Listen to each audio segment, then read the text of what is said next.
Paramashivoham.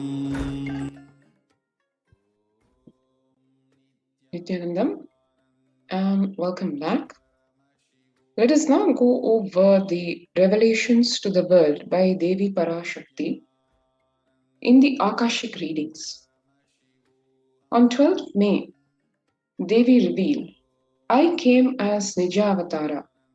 I am blessing you. Listen. People, listen. To do good to all of you, I have taken the form of Nithyananda and came down as Nijavatara. People of India, listen. Carefully listen. Time after time, Bharatam is Jnana Bhumi, where enlightened beings come. We cannot make Jnana Bhumi as infertile. Enlightened beings have to come. They have to live. It has to flower. Few hypocrites, because they are stuck in delusion, we cannot sacrifice the world. Cosmos cannot be destroyed. The ship I did to save cosmos from being destroyed, that is called Adi Kailasa. The ship I did to protect beings from Pralaya is Adi Kailasa. Because of conspiracy of Drohis and enemies' rule, the captain had to leave the ship. Before 12 years, knowing the great deluge that is going to happen, all Aushadhas, by this Guru Purnima, that Jnana Rasavadam, Navapashana, is going to flower. Allow people to come and take dip in the Navapashana flower. People, whoever come and dip in Vaidyasarovar, they will not have death, they will not have corona. Crores and crores of people will come in line.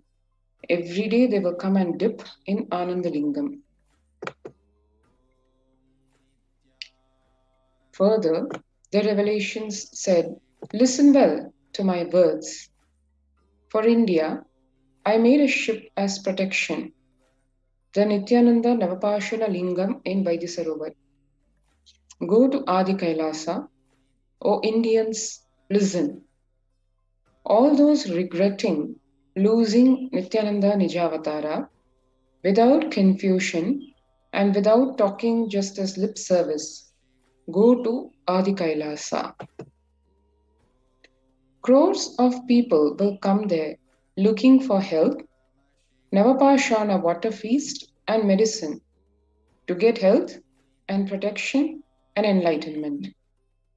To protect India from the great destruction, I, Parashakti, made this huge ship. Even if captain is not there, ship is there. So one can see the real contrast when the so-called first world countries themselves are closing their borders during this massive global emergency, this COVID-19 pandemic, where the world does not have any solution medically or to handle the stress and depression that literally the whole world is going through. Kailasa is the only nation that has opened its doors to all without exception. It is not something where opening the doors is not something which is not fraught with risk, but how all the de facto spiritual embassies of Kailasa across India have been enabled, micromanaged, guided directly by the Supreme Pontiff of Hinduism, Bhagavan Nithyananda Paramashivam. Let us see in the next few minutes. Free COVID care centers have been opened across India. This includes over a dozen. And across the various states, Adi Kailasa in Viridi, Bangalore, Salem Adinam in Tamil Nadu state, Tiruvannamalai Adinam in Tamil Nadu, Rajapalayam Adinam in Tamil Nadu, Puduvai Adinam in the state of Puducherry, Pattanam Adinam in Tamil Nadu, Siragapadi Adinam in Tamil Nadu, Sripuram Adinam in Hyderabad, Madurai Adinam in Tamil Nadu, Avattipalayam Adinam in Tamil Nadu, Hosur Adinam in Tamil Nadu, Baroda Adinam in the state of Gujarat. These multiple free COVID care centers have been opened by Kailasa as it rushes to aid India, as India finds itself on the verge of the COVID-19 third wave, as various news reports indicate and as the warnings indicate by various health organizations, including the World Health Organization, the oncoming third wave is expected to be the starkest, the most dangerous, and the signs of it, as one saw, already there in terms of the various variants of the COVID-19 virus, be it the Delta, Delta Plus, or the various fungi like white fungus, black fungus, green fungus, yellow fungus, all these are making their attack on humanity in the wave of this COVID-19, because even the medicines or whatever extra medication needs to be taken for COVID-19, whether as a cure, the person surviving the COVID pandemic is still fraught to danger because the immune system is so debilitated with the medicines that the person has to take or with the infection of COVID-19, which leaves the body so vulnerable. In the face of that reduced immunity, people facing the various attacks with all these fungal infections, which normally any human body would have been able to counter. It is not like these fungi are new or that they are variants of the virus. So, at various levels, the COVID-19 protection needs to happen. One is to prevent the infection. Second, if the infection happens, how to give immediate medical care. Third, after the person recovers, how to rebuild the immunity so that the person is not fraught to the risks of getting infected with further derivatives like the various fungal infections, which are fatal, equally fatal as the COVID-19 pandemic. And on top of all these, again, not just protecting the people from the physical infection itself of the pandemic, but to ensure the mental health of the people is protected. As one saw, anxiety and depressive disorder affecting practically the whole globe, over 50% of the population, be it youth, in fact, the youth affected more than 80%, or the elderly, and across all segments, which is working people, especially the frontline workers who are the healthcare workers, and the people who go to offices and work, which includes the IT sector and other office going people. As one saw, the surveys indicate extreme amount of stress disorder, anxiety, depression, frustration, and all these affecting the workplace health. And even nursing mothers, pregnant women, these statistics indicate that anxiety and depression has increased for them almost 4 times, and more than 70% of the pregnant women and nursing mothers facing anxiety, both for themselves and their yet to be born or just born children. In the face of all this problems at multiple levels, Kailasa providing a holistic solution for COVID care, because not only are the various humanitarian services being offered by the de facto spiritual embassies of Kailasa across India during this pandemic, but various spiritual services are also being offered. So one is protected on all the levels we just mentioned, which is physical protection in the form of multi-layer quarantine, the mental health protection because of the spiritual lifestyle that is designed and implemented across all the de facto spiritual embassies of Kailasa, and making everyone a part of it by explaining the importance of it and doing it in a joyful manner. And above all, the cosmic revelations by Devi Parashakti on the global pandemic, helping to support people to tide over this pralaya, this pandemic, this global crisis.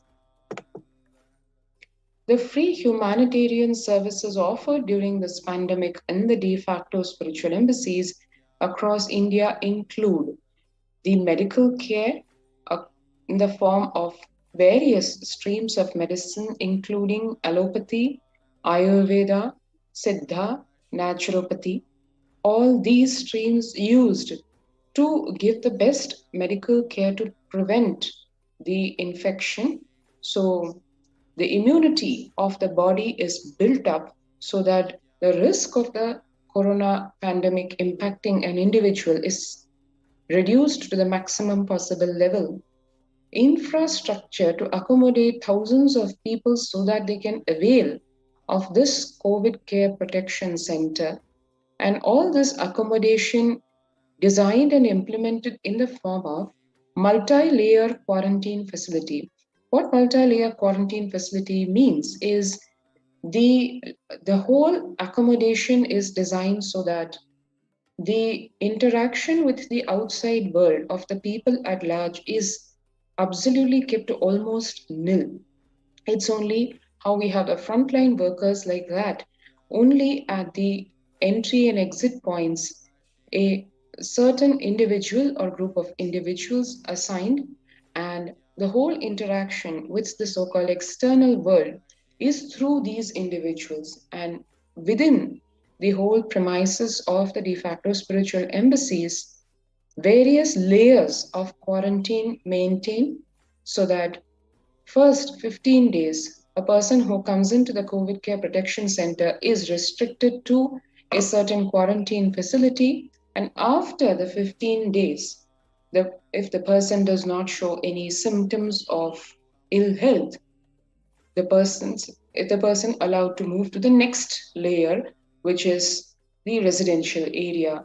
So the multi-layer quarantine facility designed so that people feel protected for themselves and others. It's a community living, enforcing, implementing absolute safety and protection. And in the event of any eventuality, it is for us to be able to handle the same. There are emergency ambulances and ICU on wheels. ICU on wheels meaning till the person is able to get medical care and attention at the nearest available hospital. The ICU on wheels is enabled so that the person can be taken care of in all situations. The personal protective medical equipment is provided to the people who are coming for the COVID care protection center. And food security management is done through food banks. And to sustain the whole ecosystem, organic farming is done, including vertical gardening, high density farming. So to join the COVID Care Protection Center, you can register now if you have not already registered. Go to the link https://kailasa.org/Kailasa care. Let's take a few seconds now to register ourselves at this link.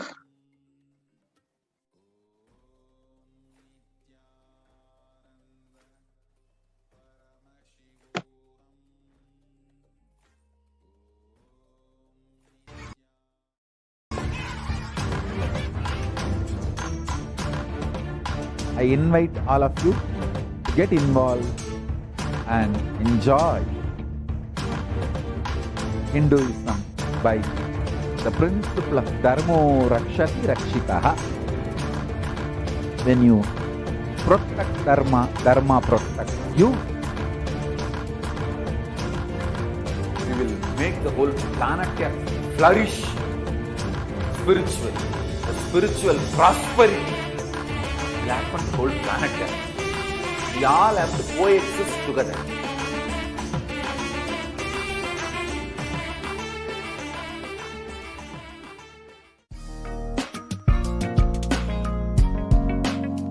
We get you health. We get you ability to build beautiful relationships in your life. We get you direct spiritual support, and we make sure you become wealthy.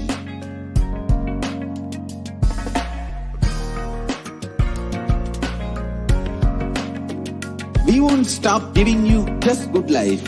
We will literally not stop till you live enlightened life. Manifesting the state of Paramashiva, space of Paramashiva, powers of Paramashiva, being of Paramashiva.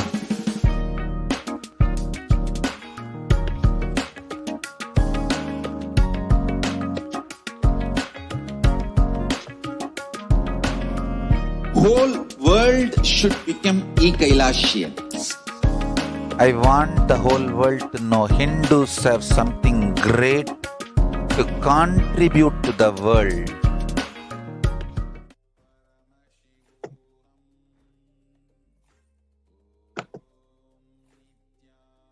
And welcome back.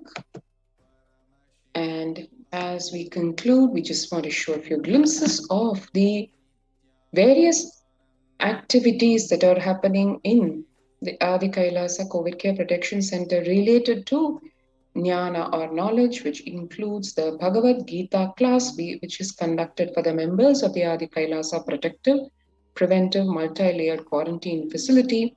So there is chanting classes, Bhagavad Gita chanting classes. There is classes held for Gurukul kids, for the kids of the COVID Care Protection Center participants, so that the kids are equally kept engaged, aligned, and inspired to live the higher truths. So with this, we move to the next segment. Thank you, Nithyanandam.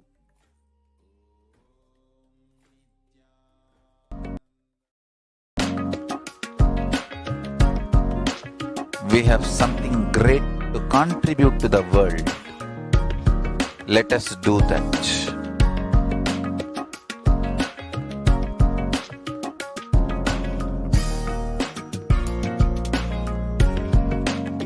Kailasa is proper customized spiritual service, helping you to identify your root patterns of suffering.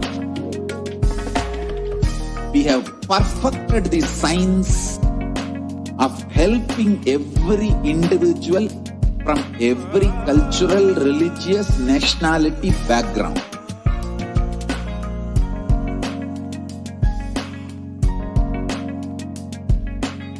You will have lowest reactionary assumptions, highest awakened response, alive response for life continuously.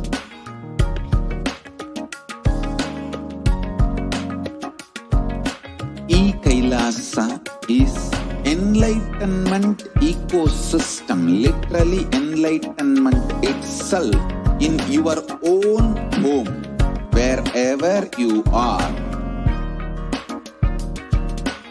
Proper customized spiritual service helping you to complete with your life negativity. Withdrawal from life, self-hatred, self-denial, self-doubt, so much of tiredness, laziness.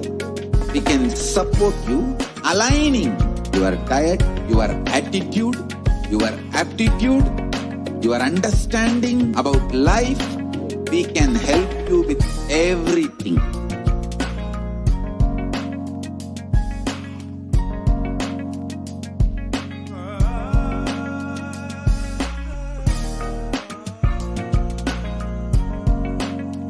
If you are interested in enlightenment, we will immediately bring this to you.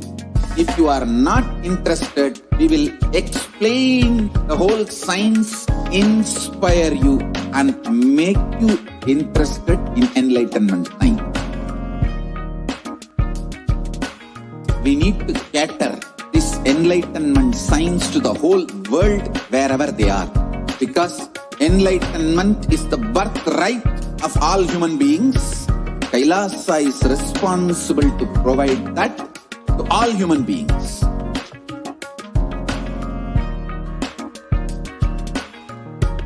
Kailasa is the totality of the knowledge I received from my gurus and practice manifested in my life, perfected by teaching millions of people from all cultures, time zones, backgrounds, genders, nationality, race, from every creed.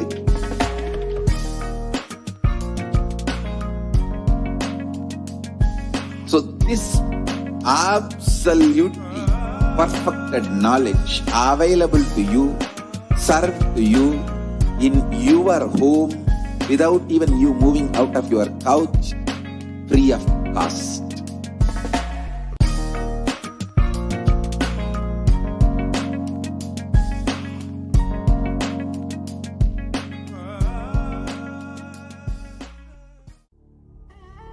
What I mean by the word Kailasa, listen intensely. Enlightenment ecosystem, literally enlightenment itself, in your own home, wherever you are. If you cannot come to Kailasa, it's okay. Kailasa can come to you. Kailasa coming to you is Kailasa.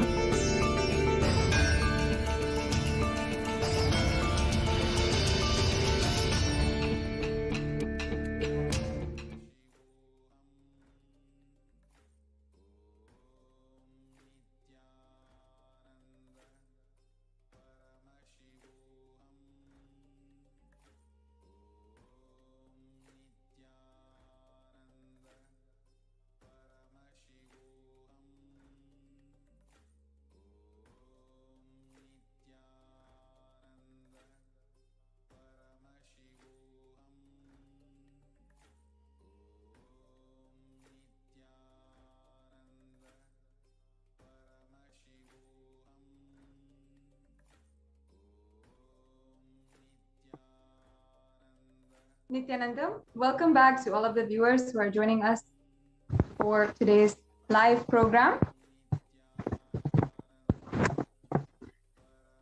Now, over the last few days, for this particular segment where we are going into the persecution against the Supreme Pontiff of Hinduism, we've been understanding the 8 stages of genocide and how the genocide has been systematically used in a 8-part process, how it has literally been a strategic, systematic attack against a cultural minority and or a religious and ethnical minority. And in each of these different stages, one of them was segregation and isolation. We also had programmed confusion, silent assassinations, exploiting weaknesses of a certain religious minority, and also the justification propaganda.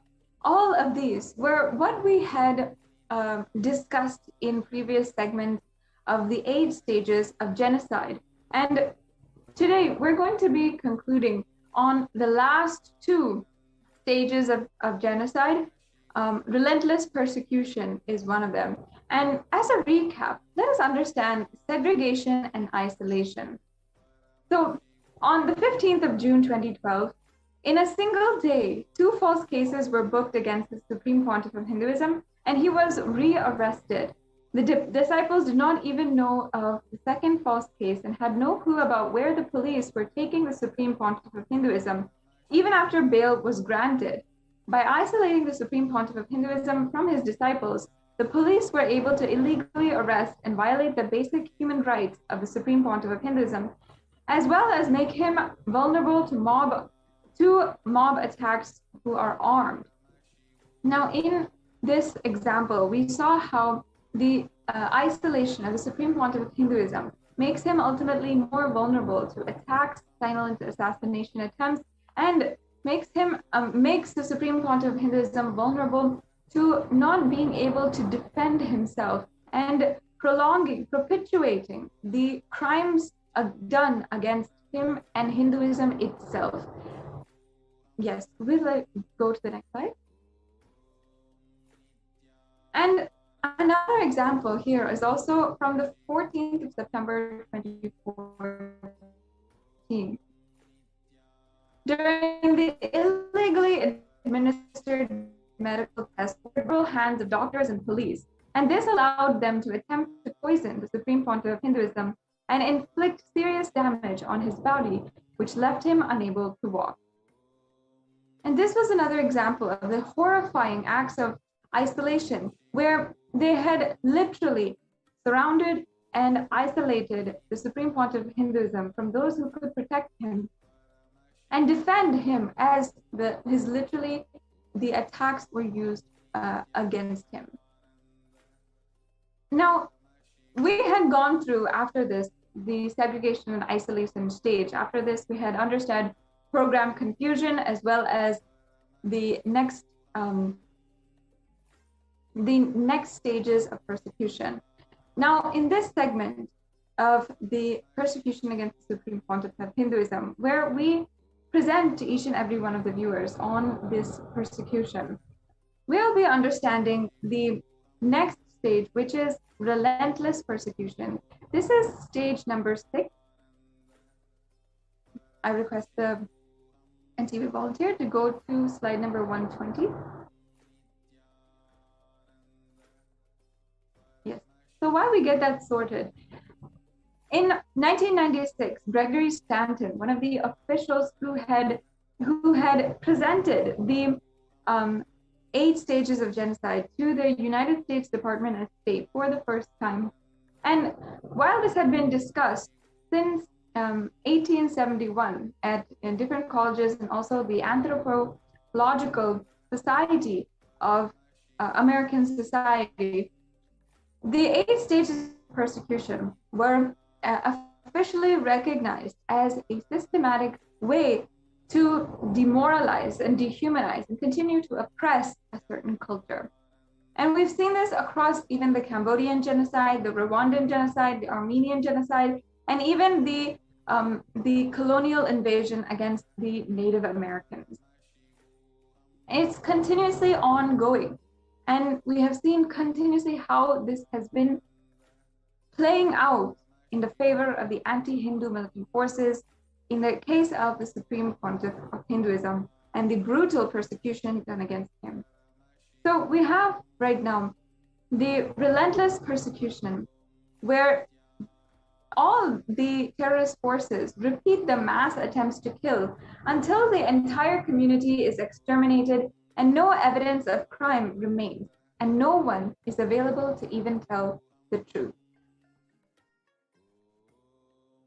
Now, the first example of relentless persecution, we have the Bengal Plaiman. Now, in this case, one of the atrocities that happened against Hindus, where just over the course of just a few months, 3 million Hindus, 3 million Bangladeshis were starved to death. And what happened on the outside? How did the authorities deal with, and were they even held accountable for the deaths of 3 million people? Absolutely not. Instead, it was easy for them to put the blame on the lack of distribution and the people themselves, the people who are denied food in the first place.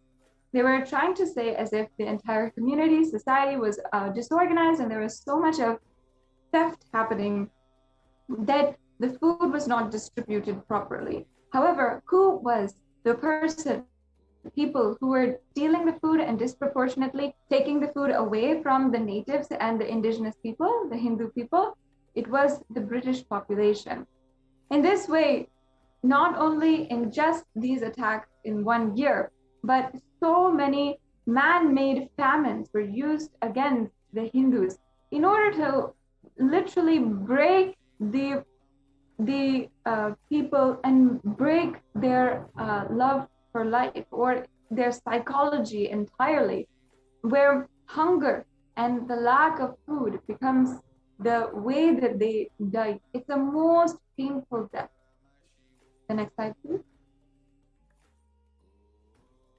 In the Holocaust and the persecution against the Supreme Pontiff of Hinduism, we saw the most relentless persecution beginning from the 3rd of March 2010, when the headquarters of the Supreme Pontiff of Hinduism was attacked, and the very living place where he lived was literally thrown fire bombs, and they had literally set it on fire while the Supreme Pontiff of Hinduism was inside.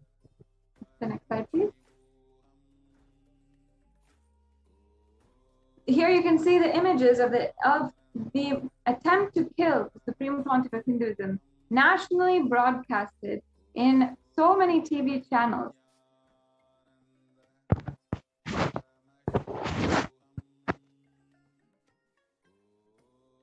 And once again, the relentless persecution continued as the Supreme Pontiff of Hinduism was chased by the anti-Hindu militant forces for 2,300 kilometers as he went from Tiruvannamalai to Haridwar in a series of places where he was trying to find safety. And unfortunately, the Supreme Pontiff of Hinduism had to go until Haridwar, where even there he was not able to find a place where they would not track him down and attempt to kill him.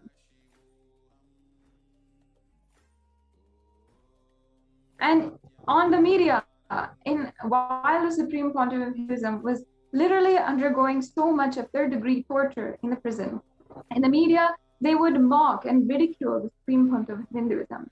The reality was that during the illegal arrest of the Supreme Pontiff of Hinduism in 2010, the Supreme Pontiff of Hinduism had had a extreme series of attacks against him, where the anti-Hindu militant forces had induced a heart attack, where he was immediately feeling high blood pressure and high heart rate, and due to this extreme tiredness and unable to even conduct himself. And for this reason, the Supreme Pontiff of Hinduism requested medical attention.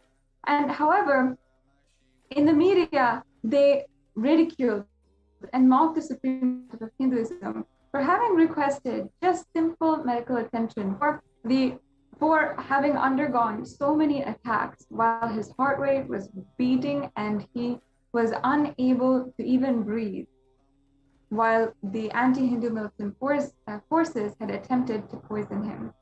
Yet, as you can see here, the media had attacked and had ridiculed the Supreme Pontiff of Hinduism, and then continue to dehumanize him in even the most sensitive situations.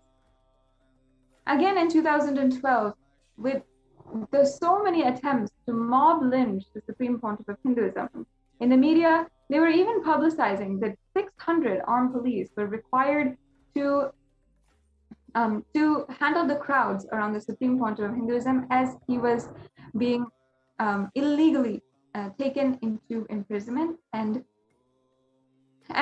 we even saw how there was armed mobs that were waiting for him outside of the police station that were entirely staged by the anti-Hindu militant forces. The next slide, please. And here we have the footage, terrifying footage, where the life of the Supreme Pontiff of Hinduism was absolutely at risk. மீண்டும் போலீசாரால் கைது செய்யப்பட்டுள்ளார்.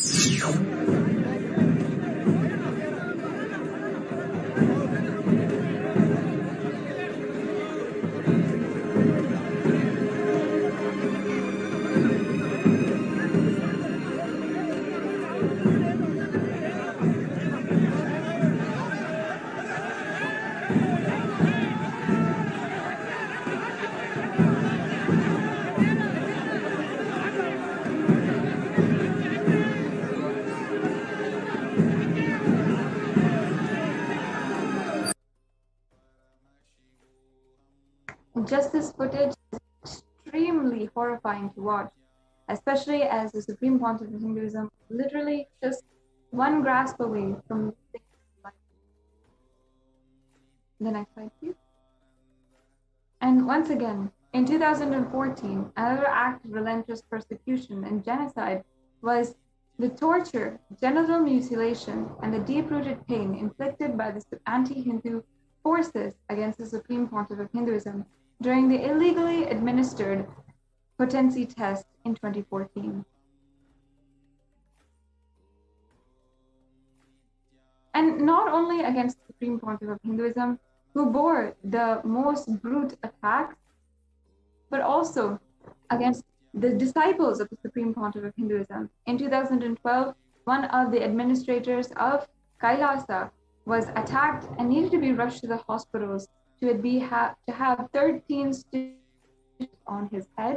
And in 2017, as well, one of the Kailasians was literally burnt alive in the Tonde Mandalam Adinam after an attack by the anti-Hindu militant forces. And we have to ask ourselves, why were disciples, devotees, and sannyasis attacked?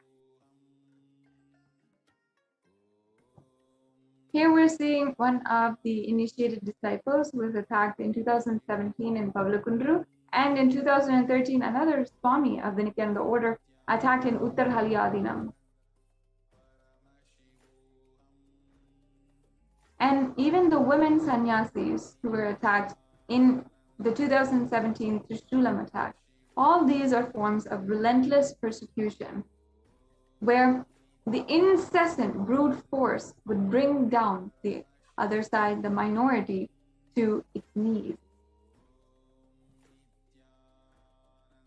And here's a list of all of the different attacks that we had faced.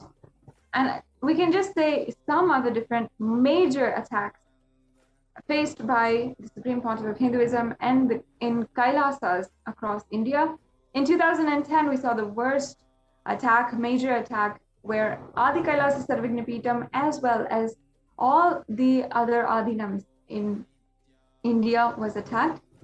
In 2011, staged protests and other media attacks were inflicted and staged across against the Supreme Pontiff of Hinduism. In 2012, the second major attack was in Kailasa, in Adi Kailasa Sarvignapeetham. And 2013, 2014, continuously every year, an attack against Kailasa happened. Now, the last stage of the persecution of the steps and stages of Hindu genocide is the denial and diverting attention from the crimes of persecution.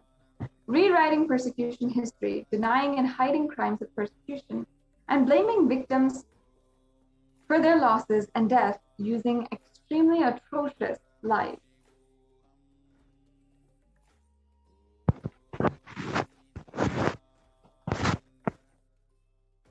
Yes.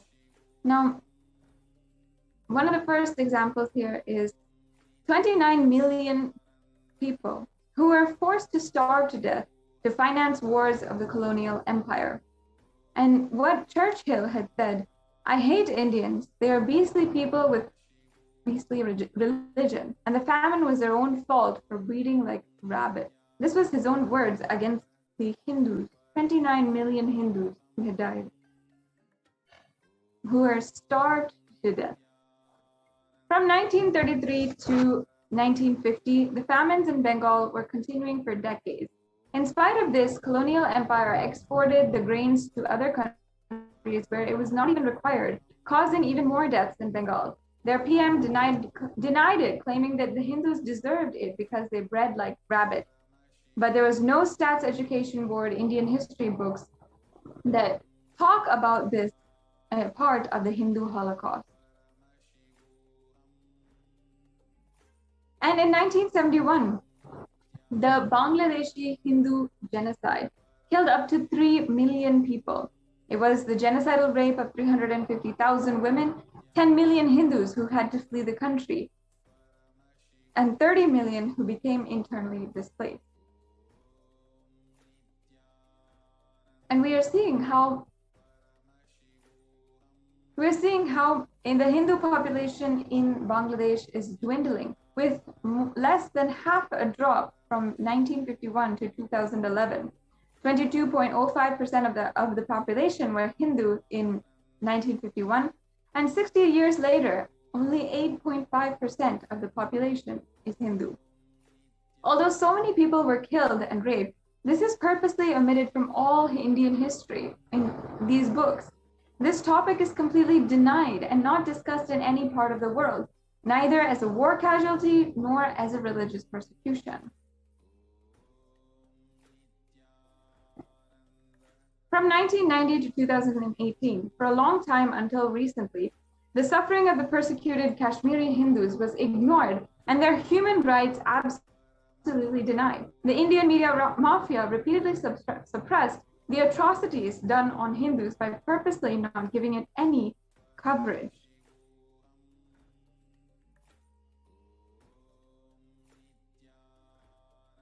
And denial of persecution continued in the Supreme Pontiff of Hinduism in the persecution against SPH. Here we're seeing a media article where 600 police were deployed for the Supreme Pontiff of Hinduism, as it is claimed on the media. And it's saying over 600 police personnel were stationed within the court premise in a two-pronged attack mode. On the 14th of June 2012, the state, on the chief minister's order, mobilized a 600 battalion paramilitary police force and fueled in $3 crore, $1.5 million for unlawful body arrest and parade of the Supreme Pontiff of Hinduism. The High Court termed the entire exercise as for order and as illegal and abusive power. The state and media always denied the persecution that they executed.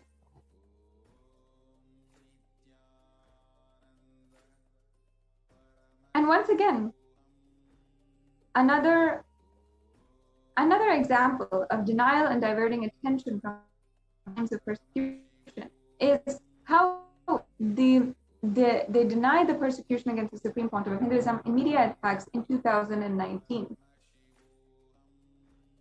by trying to say that the Supreme Pontiff of Hinduism is slandering India, or in any case, the next slide please, or trying to say that he was a traitor.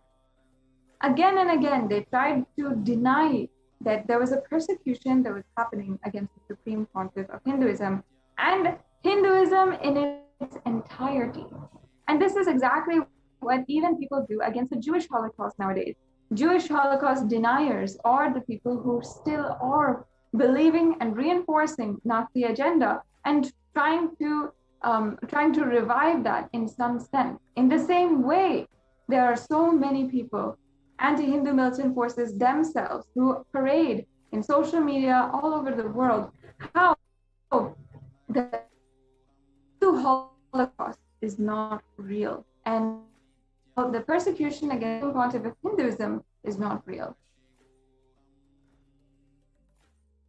We have to understand that genocide is not an accident.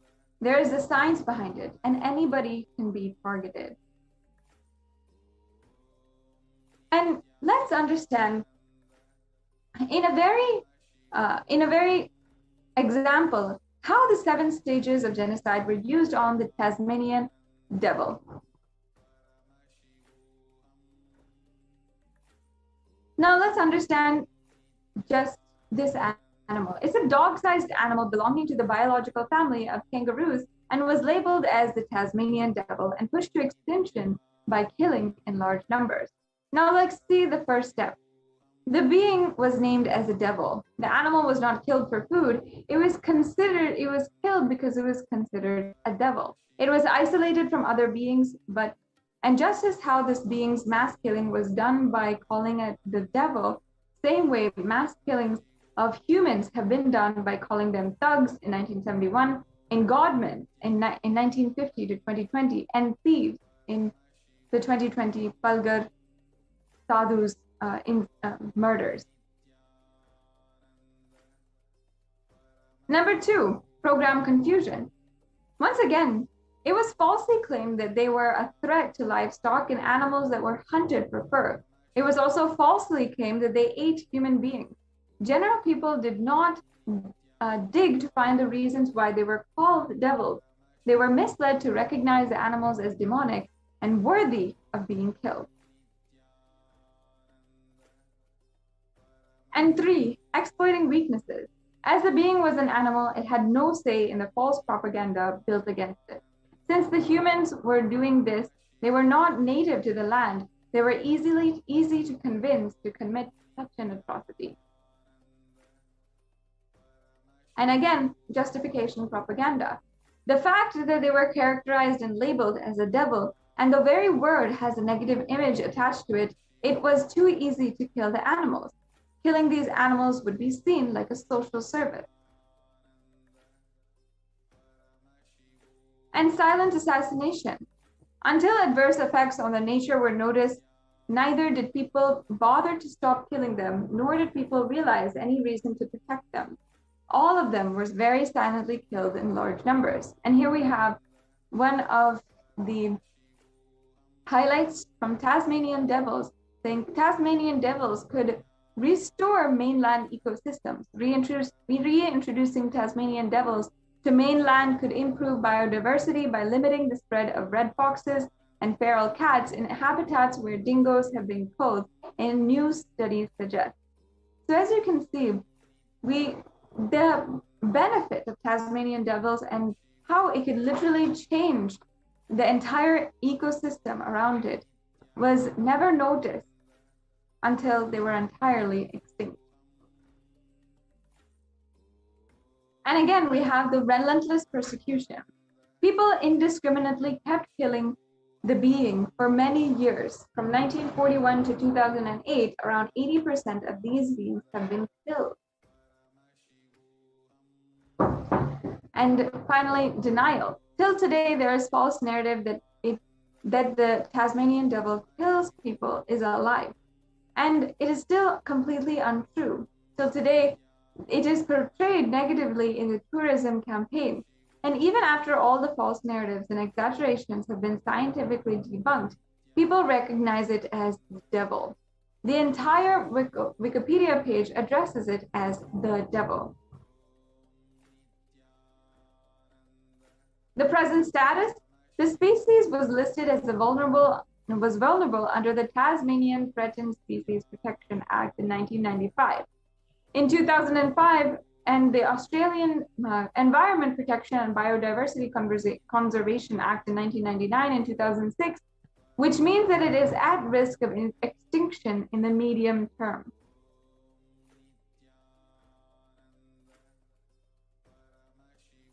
Yes, we can go to the previous slide.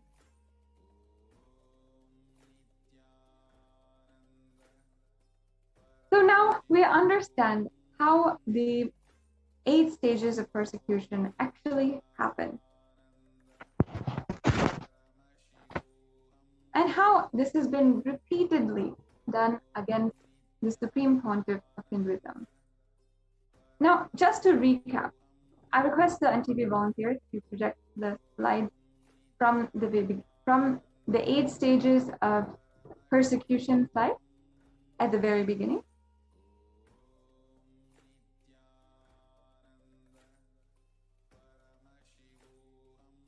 We're just going to recap the entire 8-stage process and understand how this is a systemized attack against cultures and against so many different people. Yes. So this is the process of executing a persecution. And each one of the stages here is defined. 1, segregation and isolation, the divide and rule act. The act of isolating from the human family to make him vulnerable and easy to persecute. 2 is program confusion, making it impossible for victim and society to make intelligent, conscious decisions about violence against the victim. The 3rd is exploiting weaknesses of the public. Traits and weaknesses of the targeted individual or community are leveraged. And justification propaganda, a targeted propaganda to drive ideology into a society to justify the acts of violence against the victim. The 5th is silent assassination, where carrying out assassinations using silent means like anonymous mob, so that no one may be blamed and it may be conveniently dismissed as an accident, a natural occurrence, or a suicide. The 6th is relentless persecution, the repeat the mass attempts to kill until the entire community is exterminated and no evidence of crime remains. No one is available even to tell the truth. And the 7th is the denial and diverting attention from the crimes of persecution, rewriting persecution history, denying the hiding and the crimes of persecution, and blaming the victims for the deaths. Ultimately, no one is held accountable for so many millions of people who have been traumatized, who are suffering, and who have died.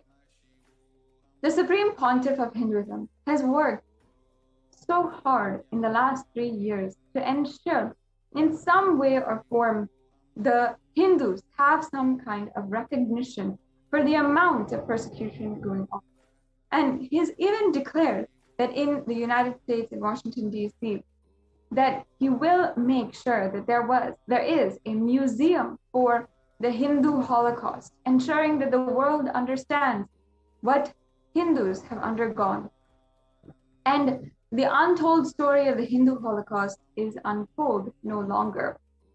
In this way, the Supreme Pontiff of Hinduism has literally done the most to ensure that Hindus have a voice, an international platform to have our stories, what has happened to Hindus, be recognized. And today, the United Nations has recognized the Supreme Pontiff of Hinduism and recognized the persecution done against the Supreme Pontiff of Hinduism, especially the Supreme Pontiff of Hinduism and the denial of rights of the women of Kailasa. I request all of the viewers to go to the link in the description or the scroll below and understand how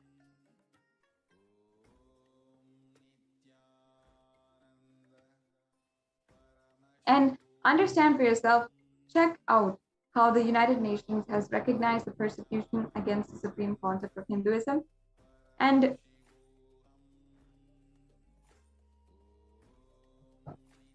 ensure that you're spending a few minutes to share this with as many people as possible.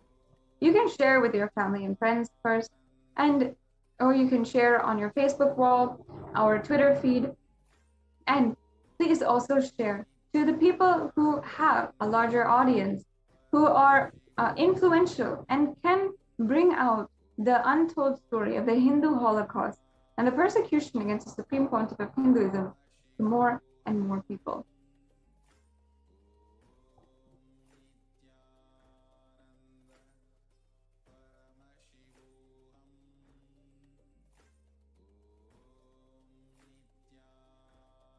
I request each and every one of you to take a few minutes now to share with as many people as possible the link in the scroll below.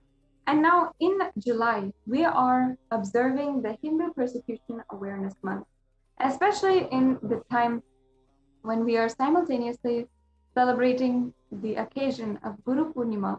It is also extremely important for each and every one of us to ensure we do not take for granted the gurus who have sacrificed everything in order to pass on the science of Sanatana Hindu Dharma to the next generation and ensure the world is protected from all negative energies. It is because of the work and the leaders of Sanatana Hindu Dharma who have brought the science of Sanatana Hindu Dharma to the world that today even the world exists even. There is so many amount of nuclear weapons in the world, even to just destroy it 7 times, time and time again.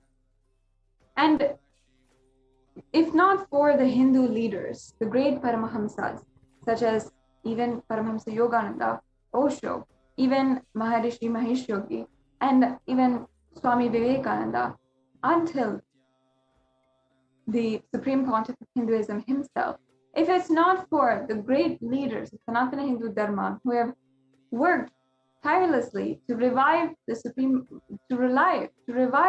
Hindu Dharma and bring it to the world, we would have seen the end of the world long back.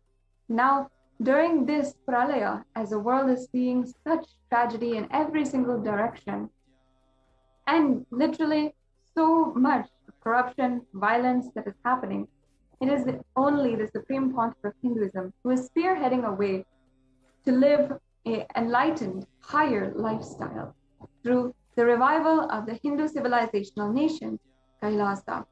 Kailasa is the only way we can protect Hindus and Hinduism, even if we just want our next generation to understand and benefit from Hinduism as we have. All of the Hindus out there, if we are enjoying and cherishing anything from Hinduism, whether it is the stable family structure that we have learned from Lord Rama, or the sciences that we have contributed to the world by the ancient Vedic rishis, or any different great contribution, if we are enjoying that today, it is because of Sanatana Hindu Dharma, and it is because of the Hindu gurus who have sacrificed everything to bring that down to our generation. We have to take responsibility to protect gurus, recognize the Guru Parampara, and ensure that we are giving our gratitude and taking responsibility to continue on the Guru Parampara. The Supreme Pontiff of Hinduism is the sole leader, the last lamp for Hinduism and reviving Hinduism. And we each and every one of us have a role and responsibility in reviving Kailasa as he is spearheading this grand revival of Kailasa. Once again, I encourage each and every one of the viewers to go to the link in the scroll below, and you can share with all of your friends, with everyone, about the persecution against the Supreme Pontiff of Hinduism. Finally, because of the Supreme Pontiff of Hinduism and his hard work to ensure the international audience has a way and understands the truth of what's going on against Hindus, finally, each and every one of us has a voice, a way to retell the story of the Hindu Holocaust. So let us take a few minutes and share. And as we're coming to the conclusion of today's segment on this series on for the Hindu Persecution Awareness Month, you can ensure that that you are doing your part by sharing this link with as many people as possible. If you are Hindu, let us reclaim our Hindu identity today and ensure that we take responsibility in some way or form to make sure that everyone knows what has happened against Hindus, and as the Supreme Pontiff of Hinduism, what he bore, what sacrifice he did to revive the nation of Kailasa. So with this, I'll now conclude this segment of the persecution against the Supreme Pontiff of Hinduism. Every single day, we are spending just an hour of this program in order to share with all of you what is the truth behind the persecution and the Hindu Holocaust and what actually has happened. Please stay tuned and join us back for the further segments in this series. as we are continuing to observe the Hindu Persecution Awareness Month. We'll now end with the Purna Mantra. Om Purnamada Purnamidam Purnat Purnamudachyate Purnasya Purnamadhaya Purnamevavashishyate. Om Shanti Shanti Harihi Om Tat Tat Sarvam Bhagavat Shri Nithyananda Paramashiva Padukarpanamustu. Om Shanti. Thank you, Nithyanandam.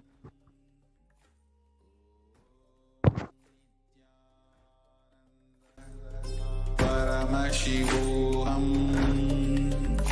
Om Nithyananda Paramashivoham. Om Nithyananda Paramashivoham.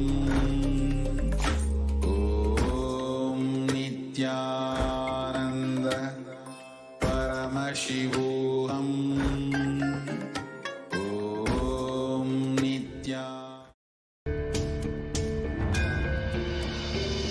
I will revive Hinduism. I am a Hindu revivalist, not by any revolution, but by evolution.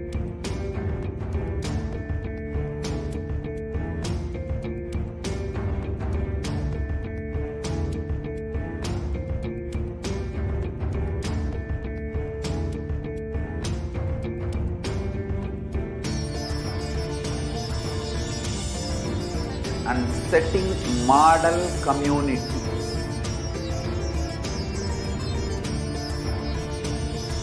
Kailasa, enlightenment ecosystems, Sarvanya Peethas all over the world.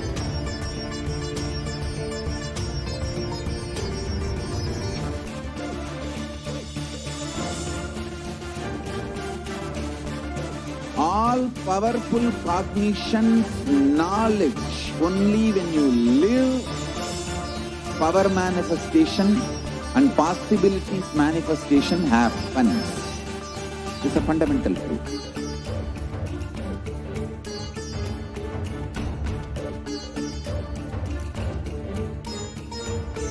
Hinduism cannot live exclusively as one sampradaya. No.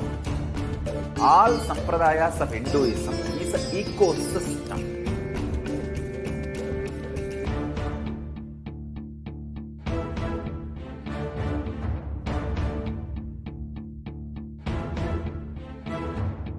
So don't keep quiet thinking that if one sampradaya is attacked, only that sampradaya is going to be affected. All of us are ecosystems.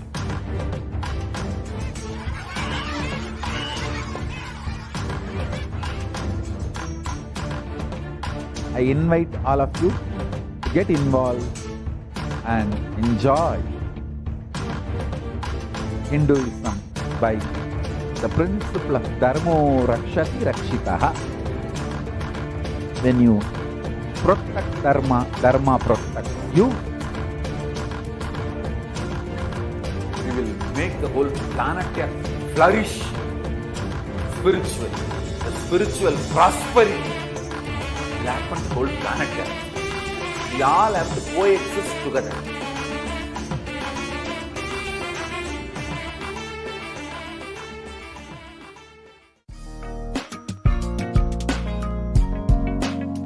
We get you health. We get you ability to build beautiful relationships in your life. We get you direct spiritual support, and we make sure you become wealthy.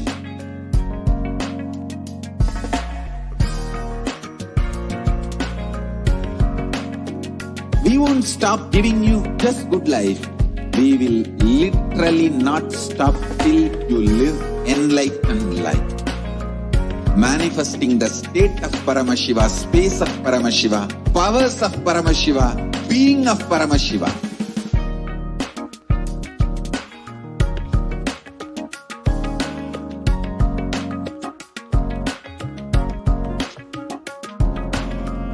whole world should become e-Kailasians.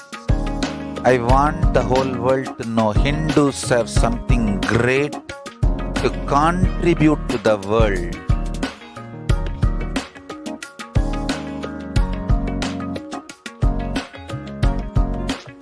We have something great to contribute to the world. Let us do that.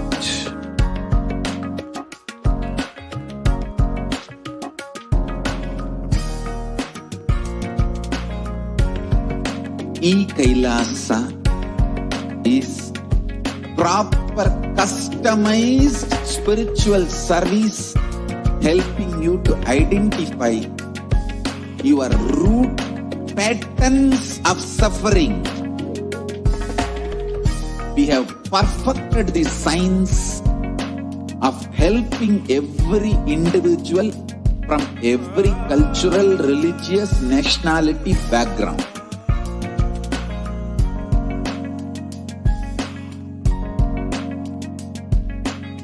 You will have lowest reactionary assumptions, highest awakened response, alive response for life continuously.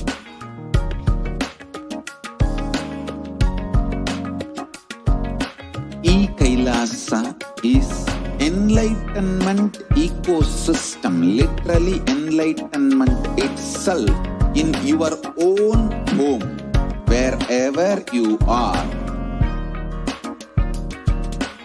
Proper customized spiritual service helping you to complete with your life negativity, withdrawal from life, self-hatred, self-denial, self-doubt, so much of tiredness, laziness.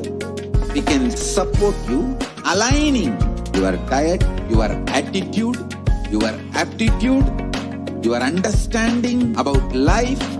We can help you with everything.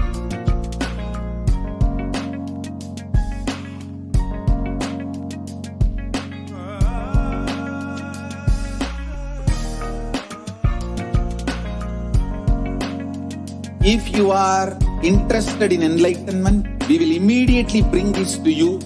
If you are not interested, we will explain the whole science, inspire you and make you interested in enlightenment science.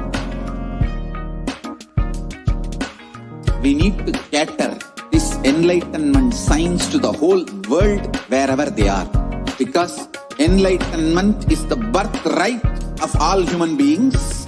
Kailasa is responsible to provide that to all human beings.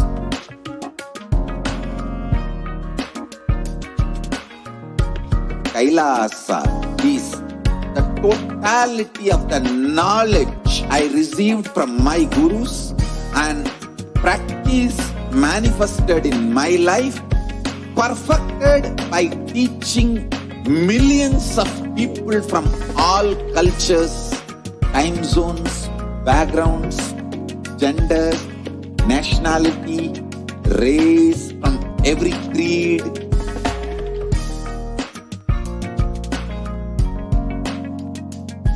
So this absolutely perfected knowledge available to you, served to you in your home without even you moving out of your couch, free of cost.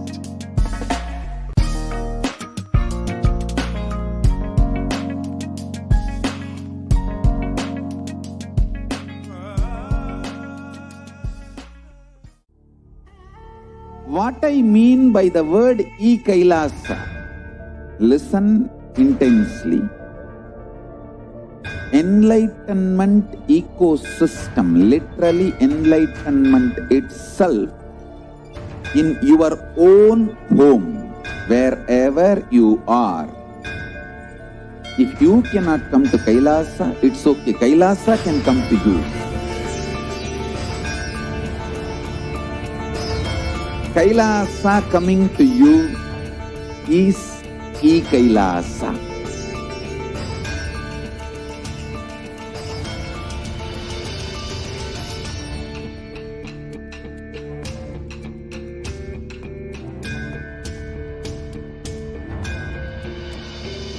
I will revive Hinduism. I am a Hindu revivalist, not by any revolution, but by evolution.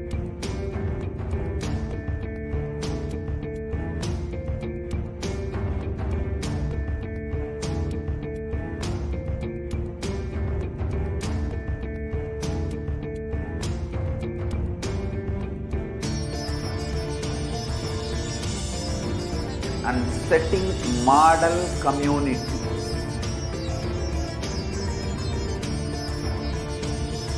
Kailasa, enlightenment ecosystems, Sarvanya Pitas all over the world.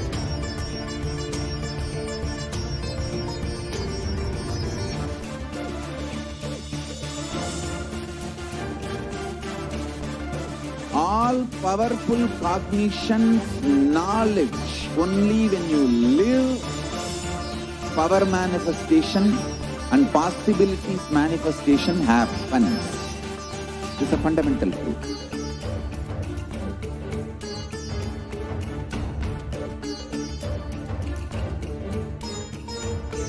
Hinduism cannot live exclusively as one sampradaya. No.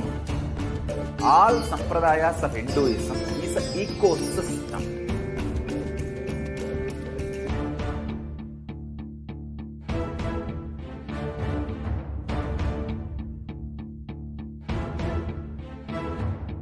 So don't keep quiet thinking that if one sampradaya is attacked, only that sampradaya is going to be affected. All of us are ecosystems.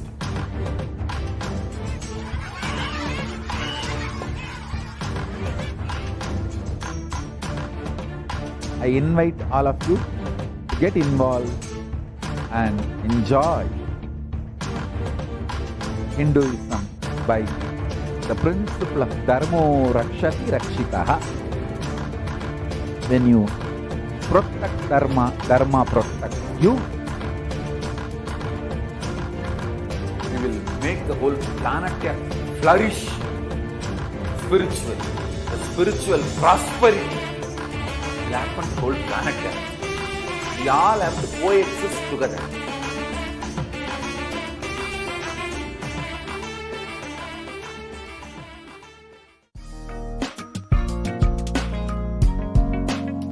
We get you health.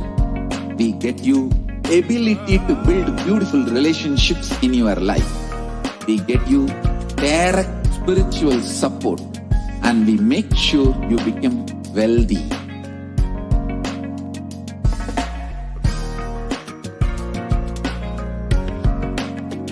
We won't stop giving you just good life. We will literally not stop till you live enlightened life. Manifesting the state of Paramashiva, space of Paramashiva, powers of Paramashiva, being of Paramashiva.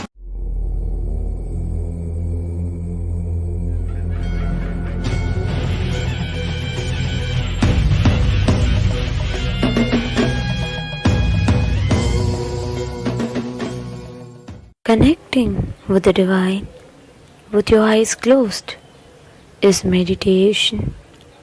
Connecting with the divine with your eyes open is darshan. Come, let us all now move from meditation to darshan. Slowly, very slowly, please open your eyes.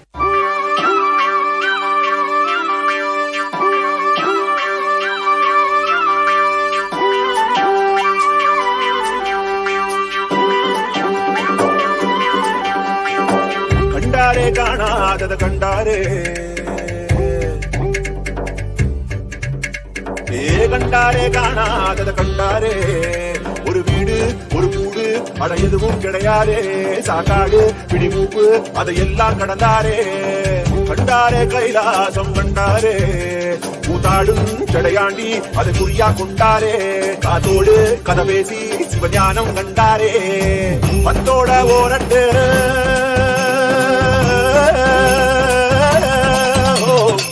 பத்தோட 18 சித்தர்கள் விளையாட்டு எத்தனை பேருக்கு தந்தாரோ ஐயா பித்தங்கா போக்கு சிவம் போக்கு என சொன்னாரே. பித்தங்கா போக மருந்தாக தனம் வந்தாரே. வடகாசி தென்காசி வழியோரம் சித்தரடி. ஐயாத்தி முடிஞ்சாக்கா அடையாளம் கண்டுபிடி. கண்டாரே காணாதத கண்டாரே. கண்டாரே கைலாசம் கண்டாரே. கண்டாரே காணாதத கண்டாரே. ஒரு வீடு ஒரு கூடு அட எதுவும் கிடையாதே. சாக்காடு பிடிமூப்பு அதையெல்லாம் கடந்தாரே. கண்டாரே கைலாசம் கண்டாரே. கூத்தாடும் சடையாண்டி அதை குறியா கொண்டாரே. காத்தோடு கதை பேசி சிவஞானம் கண்டாரே. பத்தோட ஓரட்டு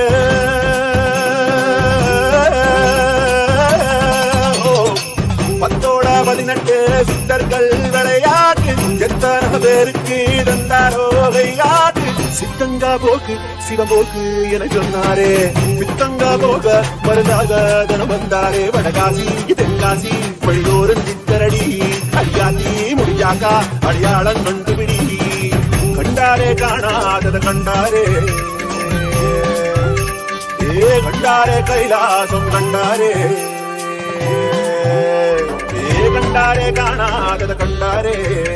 ஒரு வீடு ஒரு கூடு அட எதுவும் கிடையாதே. சாக்காடு பிடிமூப்பு அதையெல்லாம் கடந்தாரே. கண்டாரே கைலாசம் கண்டாரே. கூத்தாடும் சடையாண்டி அதை குறியா கொண்டாரே. காத்தோடு கதை பேசி சிவஞானம் கண்டாரே. பத்தோட ஓரட்டு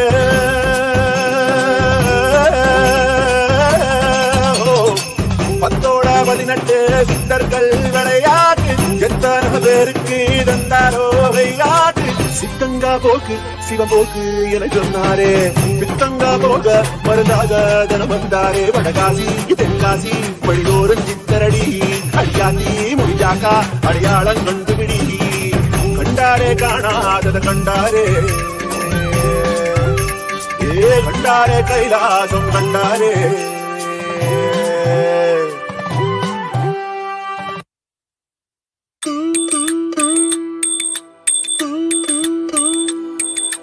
ஐயா சிவ சிவ சிவ சிவ ரகர ரகர சிவ சிவ சிவ சிவ ரகர ரகர. ஐயா சிவ சிவ சிவ சிவ ரகர ரகர சிவ சிவ சிவ சிவ ரகர ரகர.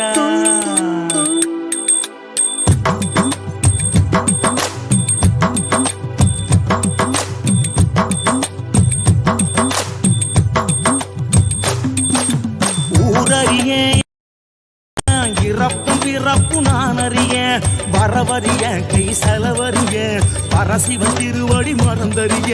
சிவ சிவ சிவ சிவ ரகர ரகர சிவ சிவ சிவ சிவ ரகர ரகர சிவ சிவ சிவ சிவ ரகர ரகர சிவ சிவ சிவ சிவ சிவ சிவ சிவ சிவ ரகர ரகர சிவ சிவ சிவ சிவ ரகர. சாமி வழியறிய கொண்ட வழியறிய பாவ புண்ணியம் நான் அறிய.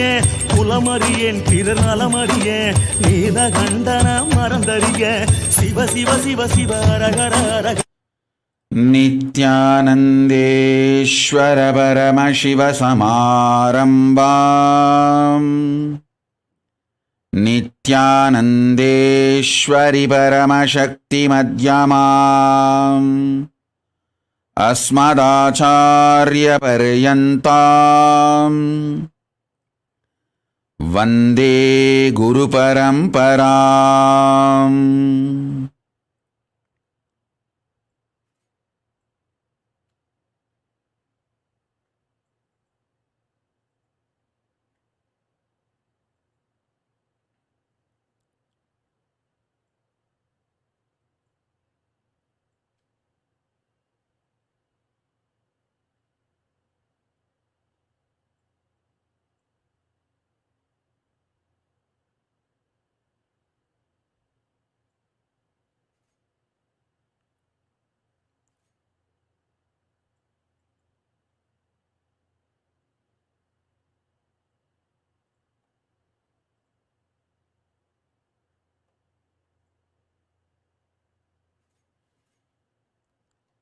I welcome you all with my love and blessings.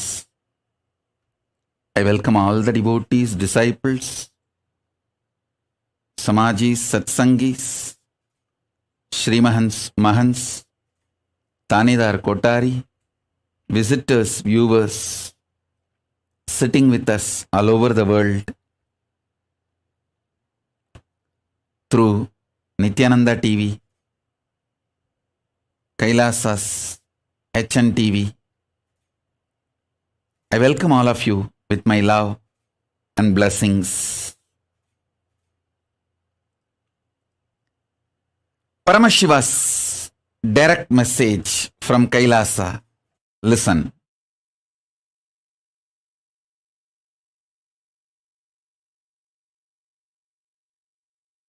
Your experience about you is conscious sovereignty. In reality, your experience about you is conscious sovereignty. Your prenatal, postnatal habits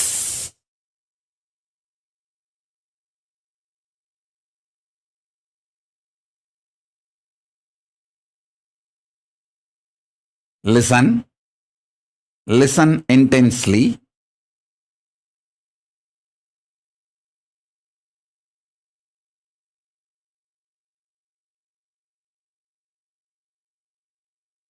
The conscious sovereignty is the core of your reality. Your prenatal, postnatal habits cannot bind you or chain you.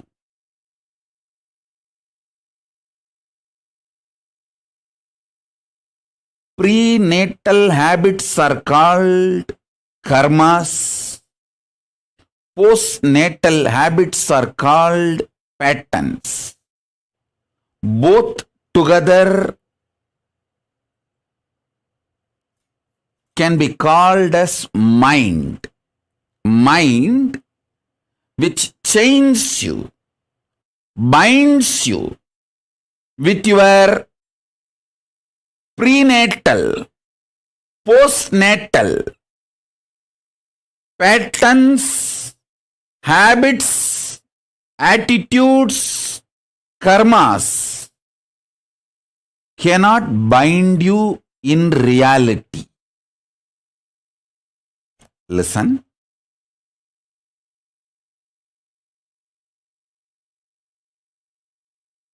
I am revealing the truth as it is. This is literally Nirvana Diksha.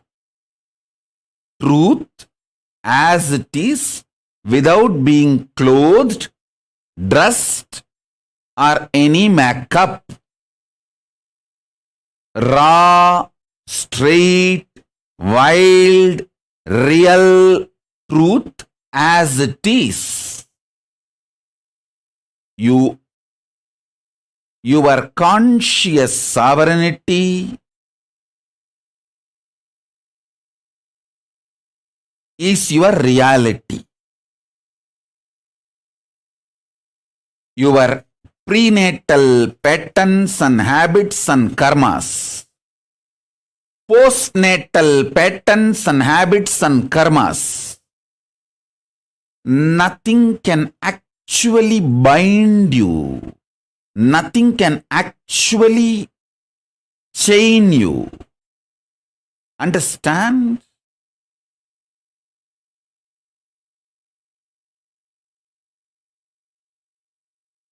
Your delusion, you are bound, itself is an illusion.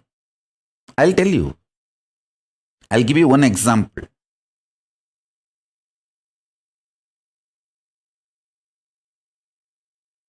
My Guru Arunagiri Yogeshwara told me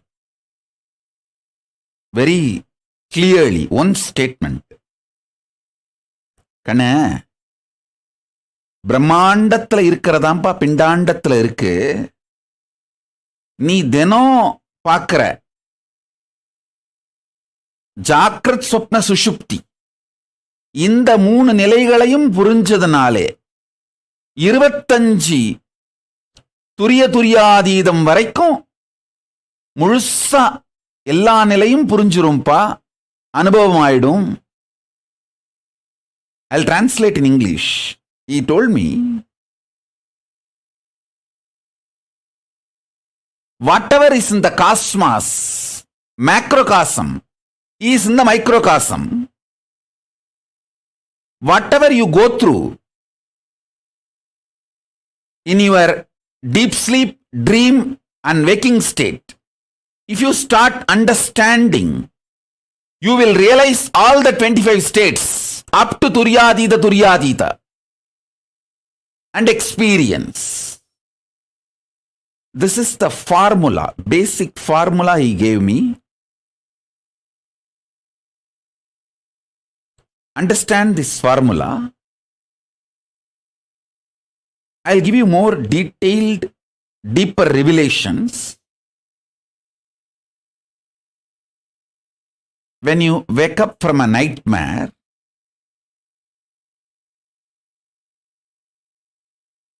You always feel bad for suffering those few seconds or minutes in the nightmare.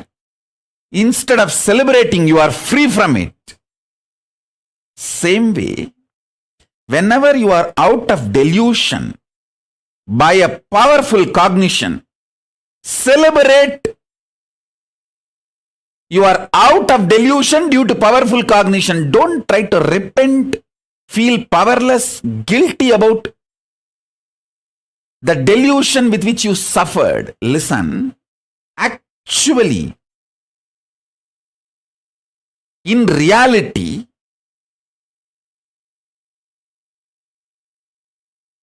delusion itself is because of your non-involvement, inactivity, withdrawal. When an elephant sleeps, even a wolf and fox will try to bite his leg. Listen. When an elephant sleeps, wolf and fox will try to bite his leg. When a lion is fast asleep,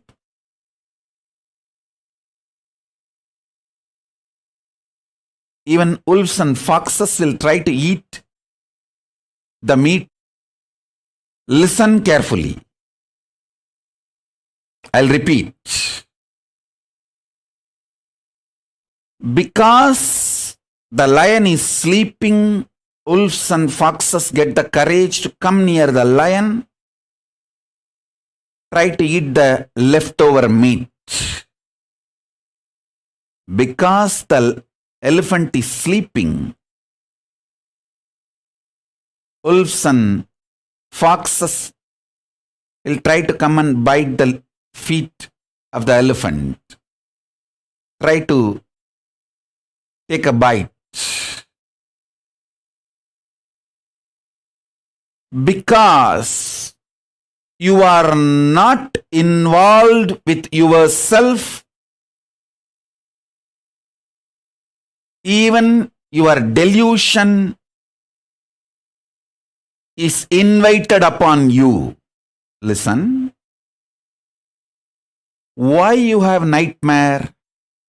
Because you fell into the lower conscious identity. Your decision to fall into the lower conscious identity naturally invites nightmare in you. Your decision to wake up to the higher identity not only will throw away the nightmare, it can throw away all delusions and illusions.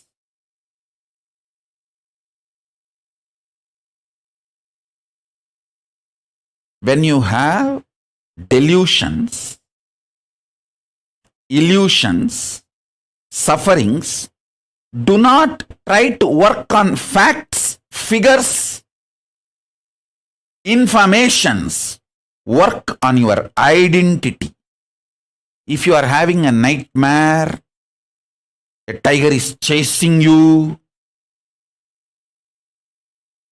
you are about to fall from a cliff below, lake filled with crocodiles, too many poisonous snakes. Don't try to get a gun and try to kill all the animals. Don't try to work with the scene. Stupidest, most foolish thing is trying to work with the scene before attending to your lower conscious identity. Even if you kill all the tigers, elephants, crocodiles, animals you are seeing in your nightmare, you will see new animals will be immediately replaced. Listen. Working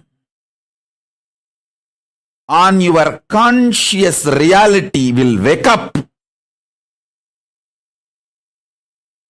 your conscious sovereignty in you that will solve millions of problems you are facing in your life, even in a very practical, strategic way. You always think, will my conscious sovereignty help me to strategize and win in my life? You think, oh, if I am awakened, achieve conscious sovereignty, I may leave all this and that way all my problems will be solved. But I wanted to play this game and very strategically, successfully. Hey, I am telling you, wake up to the higher conscious sovereignty. You will be amazingly strategic. Amazingly strategic.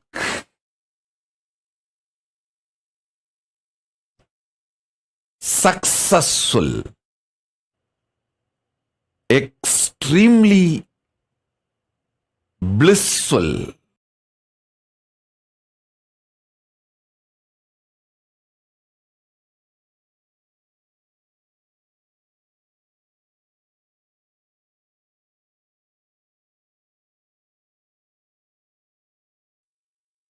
Declare your conscious sovereignty,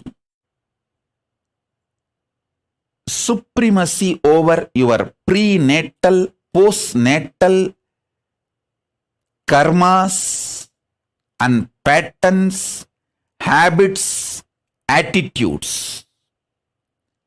Everything you acquired before your birth, prenatal, after your birth, postnatal. Declare your conscious sovereignty, conscious supremacy over all that. All that. Prenatal, postnatal cannot bind you. Cannot bind you. How your nightmares cannot bind you. Even when you go through your nightmares, you are not really affected. Listen. In your nightmare, if you are seeing a snake biting you, a poisonous snake biting you, it's not that your body really gets poisoned and you die. No. All nightmare is designed ultimately to wake you up. All delusions are designed ultimately to enlighten you. Sani comes in your life. Rahu comes in your life only to wake you up to Guru and give you enlightenment. Understand? Even your delusion is nothing more than you just slapping your face and waking yourself. How sometimes in the morning you wash your face and just slap yourself and wake you up, or stretch your body, do yoga and make yourself fully awake. Same way, your delusions are designed to wake you up. Listen.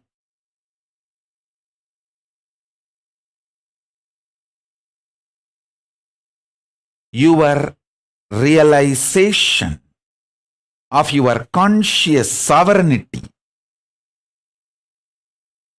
will bring ultimate relationship between you and me. You know, you are Paramashiva, I am Paramashiva, and with extreme oneness, how you love you, you will love me. Only a person who realizes his conscious sovereignty, his relationship with me, it will be eternal. I trust only that relationship.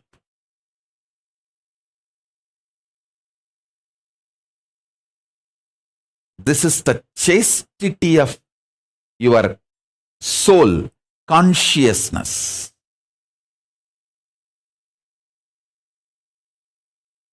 This Guru Purnima, I give you all the gift, establishing relationship between you and me, conscious sovereignty centered. You are conscious sovereign being, Paramashiva. And I am Paramashiva, you are Paramashiva. How you love you, same way you love me. How I love me, same way I love you.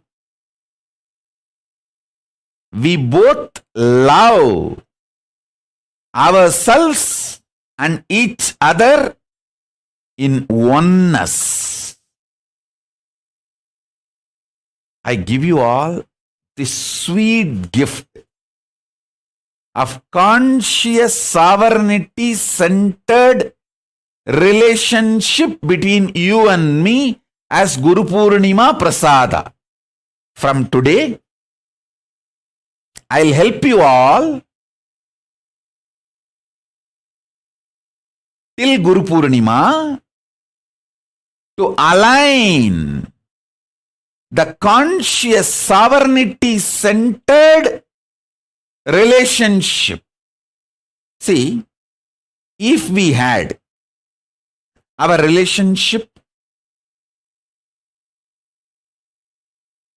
diluted, deluded, in course of time, little greed, little fear, that your greed, you want some boon from me, your fear, you want me to save you from some problems. If all that got added, nothing wrong, you don't need to worry about it. It is just a small delusions. But now let us revive, re-establish our relationship, conscious sovereignty centered. Understand? Many times my disciples come and tell me, you all the time train only me, find only faults on me.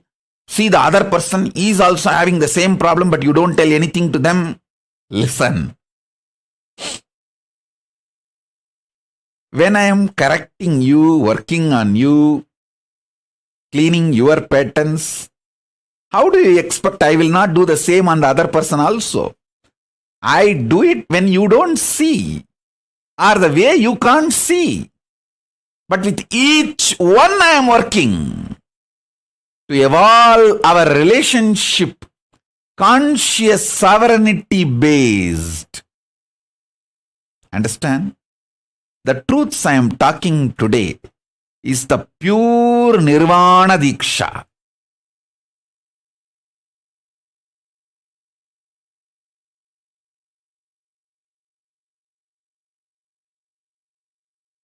Listen carefully.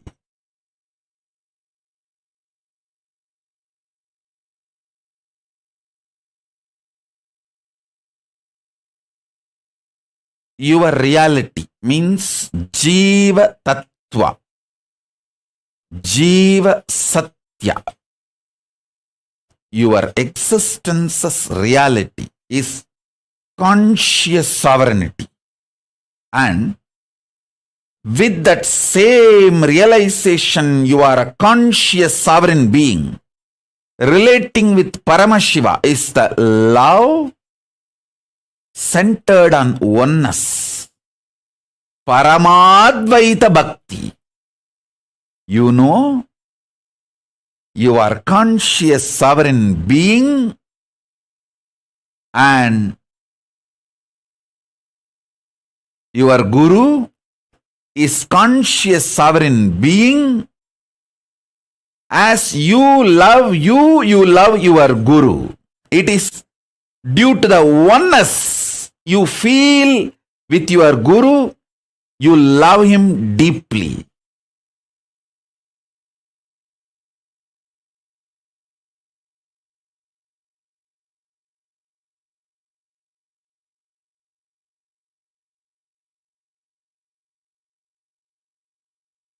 Jiva relating with Ishvara should be through this Paramadvaita Bhakti. Ultimate oneness centered Bhakti. First. Second, your Jiva, soul, which declares conscious sovereignty over this Jagat world, manifests most powerful existence and life, Ishwaratva, over this whole existence. That is the core principle, truth, from which all power manifestation happens. So understand,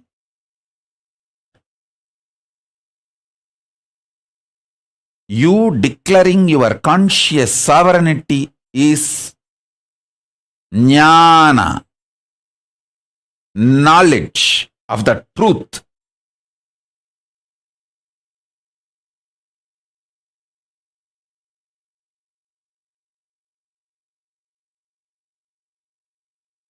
Yukti, powerful yukti, and buddhi, powerful knowledge. You,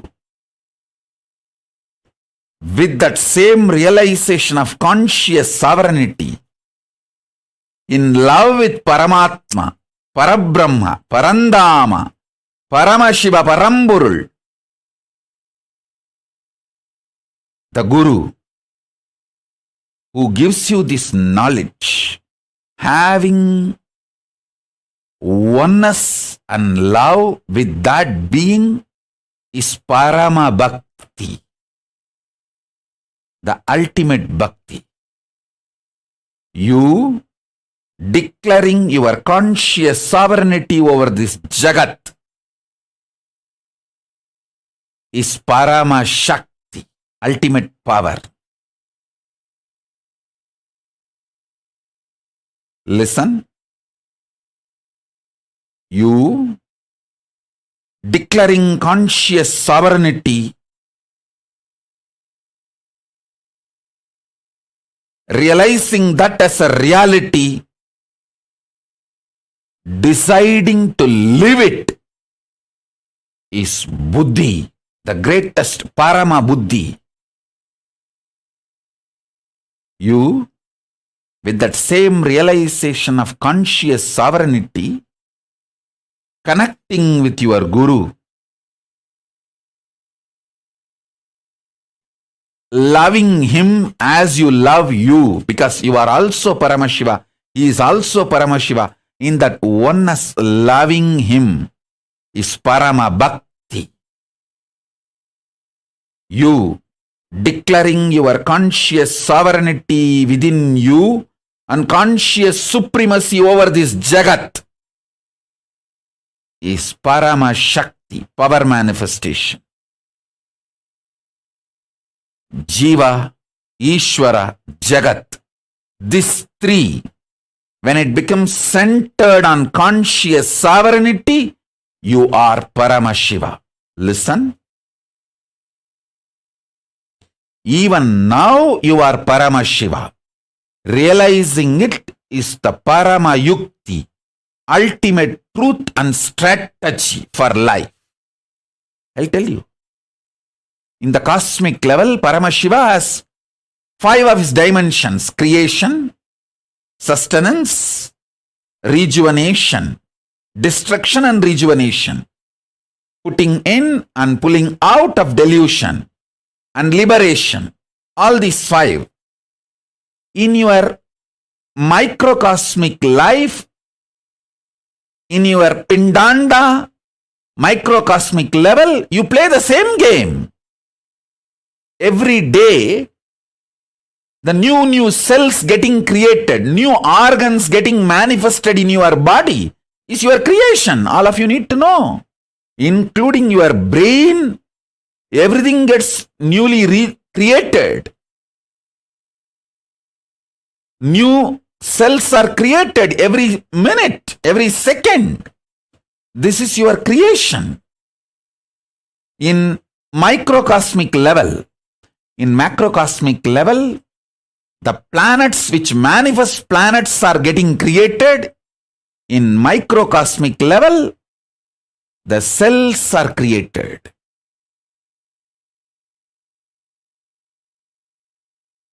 In the macrocosmic level, whatever is created is continuously getting sustained. In microcosmic level, the body you create is getting sustained. The life you manifest is getting sustained by you. You continuously breathing, inhaling and exhaling, keeping you alive is sustenance, maintenance in microcosmic level. In the macrocosmic level, destruction, rejuvenation, samhara is black holes swallowing big bangs. In the microcosmic level, the old cells getting killed and new cells getting formed is rejuvenation, samhara. In your body, in your microcosmic level, Pindanda level. Same way, in the Brahmanda level, the delusion is cosmos creating deluges, pralayas to rejuvenate itself, clean itself. I told you, this year, not just corona, there are so many other natural calamities.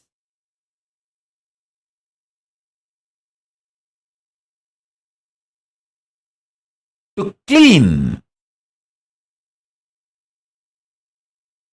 the collective negativity will happen. This deluge, pralaya, will clean up a lot of collective negativity. You can see the heat wave all over the world. All the Panchabhutas playing and aligning itself. In the cosmic level, this is the delusion, throbhava going on. In the macrocosm, Pindanda level, you forgetting your existence as Paramashiva, higher reality, falling into the nightmares and going through, is the small scale Throbhava. Delusion in the Pindanda, microcosmic level you go through. In the cosmic level, Brahmanda level, liberation, Anugraha is Paramashiva himself manifesting as this Nijavadara Nithyananda and making this Kailasa happen.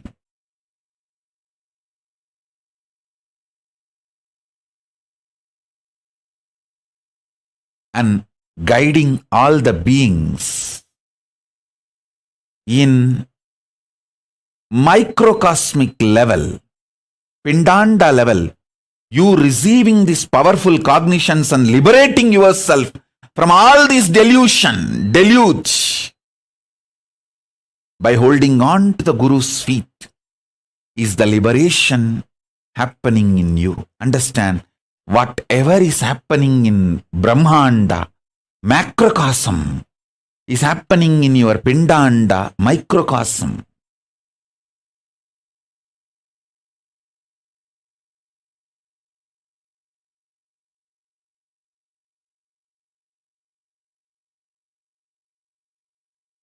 So don't worry about your delusions. Don't be powerless about it. Don't try to work with the facts and figures externally. Don't try to work with the seen. Work on the seer. I tell you, listen carefully.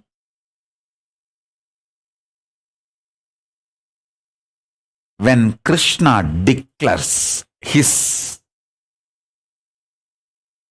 state, space, powers, being, how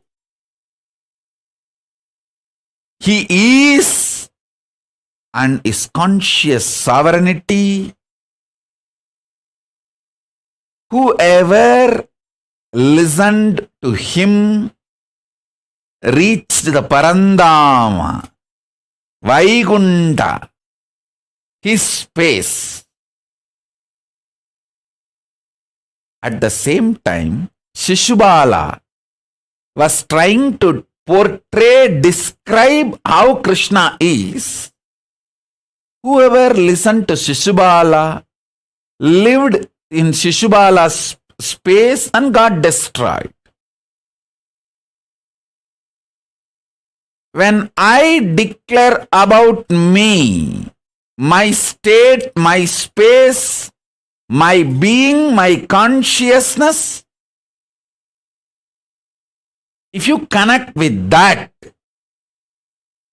you will enjoy Kailasa and the ultimate space, conscious sovereignty I am manifesting. Instead, if you try to do independent research, independent investigation, the druggies, rapists, devil worshippers, racists, this gang, how they try to portray me, describe me, like how Shishubala, Saguni, all of them try to describe Krishna. Same way, these culinaries, rapists, child rapists, druggies, devil worshippers, when this gang try to describe me, abuse me, and if you listen to them, their words, you will be in their space and get destroyed. You will become druggy, you will become them and get destroyed. Because with whom you relate and connect, whose words you decide to believe, you get there by energy. That is why I again and again tell you,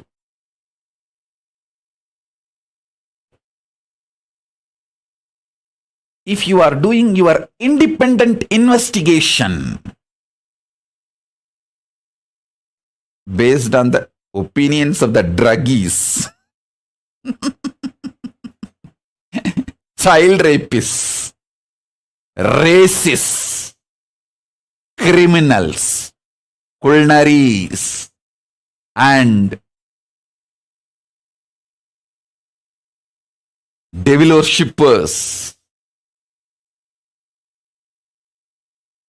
you will only reach their space,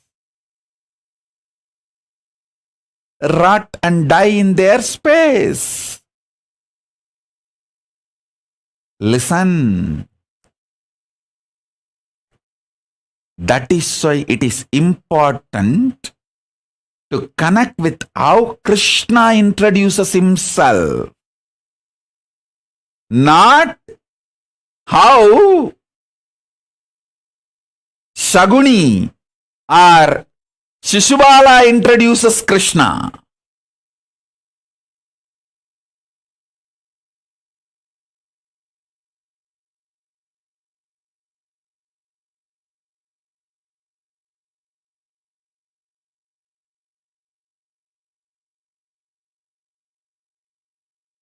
Listen.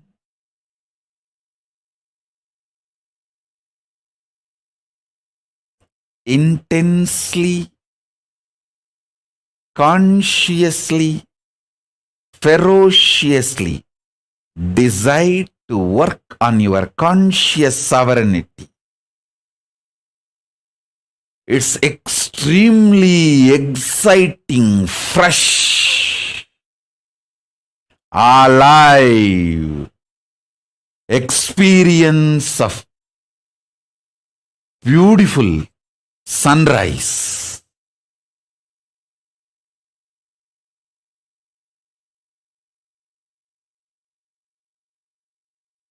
Conscious sovereignty is the beautiful sunrise. I tell you, if you don't have a good friends to inspire you, don't talk to anyone, don't spend time with anyone, just spend time with my satsangs. That's the best friend you can have for yourself to enlighten you. Wrong friends will destroy your life.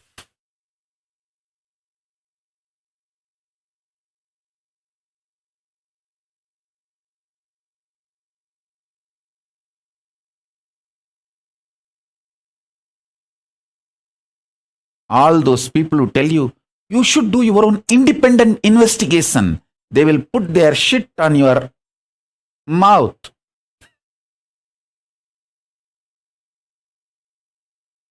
They will nicely cook it. It may even feel tasty sometimes, spicy. Only when it goes inside you will realize the impact of it.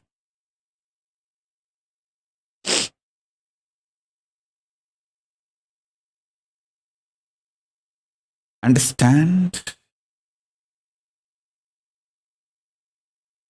Falling into the delusion is not wrong, but not coming out is wrong.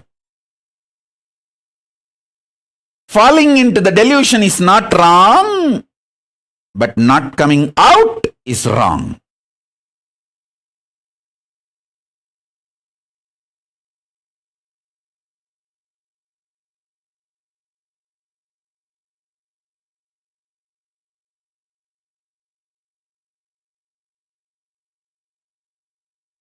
If any fear or greed, knowingly or unknowingly entered between guru-disciple relationship, now is the time purifying it,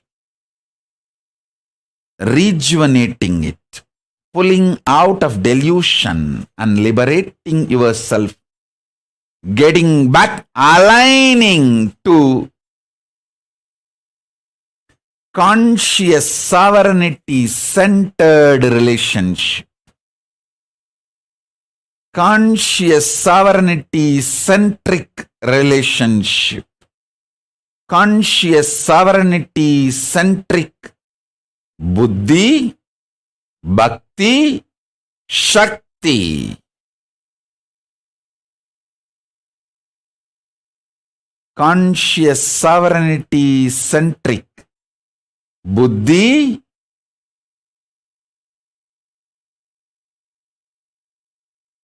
Bhakti, Shakti. I tell you, have right friends who inspire your conscious sovereignty, enlightenment, and right Guru Bhakti. If you don't have that kind of friends, better don't relate with them. Don't relate with anyone. Just spend time with yourself, watching my satsang, reading my books. That will inspire you, raise you to experience conscious sovereignty. I tell you.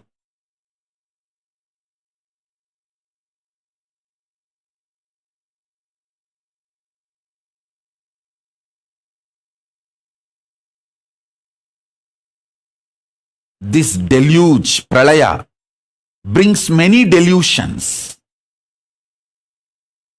Lies looks like facts. See, when you are boiling with insecurity, any person giving you any information which may look like a fact, you will take that as a truth and make stupid decisions.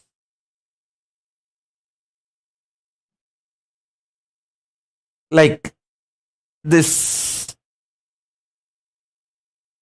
Shishubala and Saguni, when they abuse Krishna, they always get some facts, some figures, some ideas as a evidence for them. Twisted, misrepresented, manipulated. When you are boiling in hatred, you simply swallow the shit supplied to you by Shishubala and Saguni.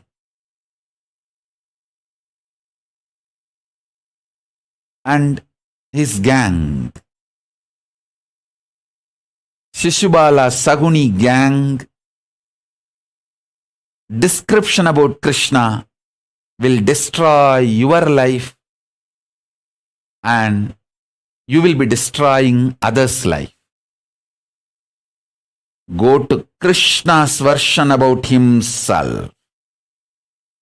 That will liberate you and you will be liberating others.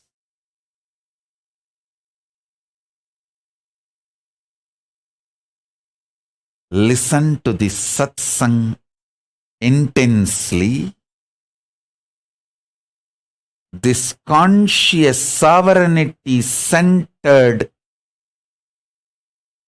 buddhi, bhakti, shakti, yukti, strategies. These are the best things you can manifest in your life. This Guru Purnima gift for all of you from me is this conscious sovereignty centered buddhi, shakti, bhakti, yukti as a gift. As a gift.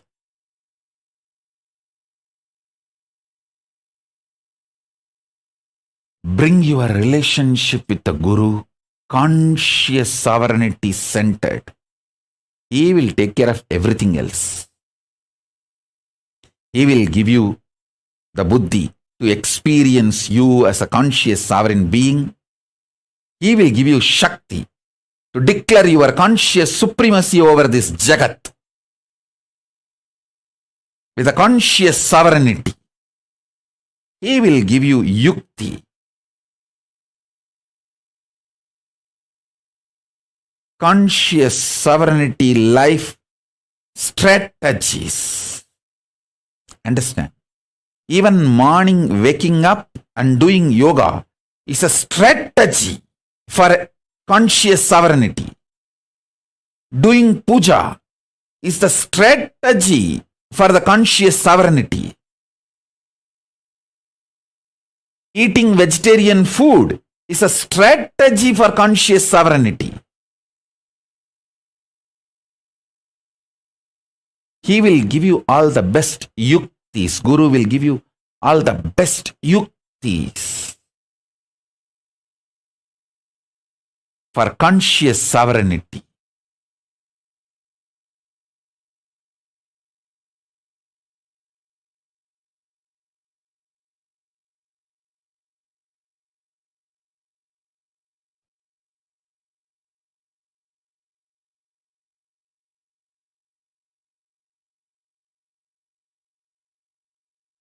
The Madeleine Portuguese is writing a message. What an incredible satsang. This is exactly what I needed to hear today. Thank you, Swamiji. Hey, listen. This is exactly what the whole world need to hear. Whole world need to listen. I am talking to each one of you.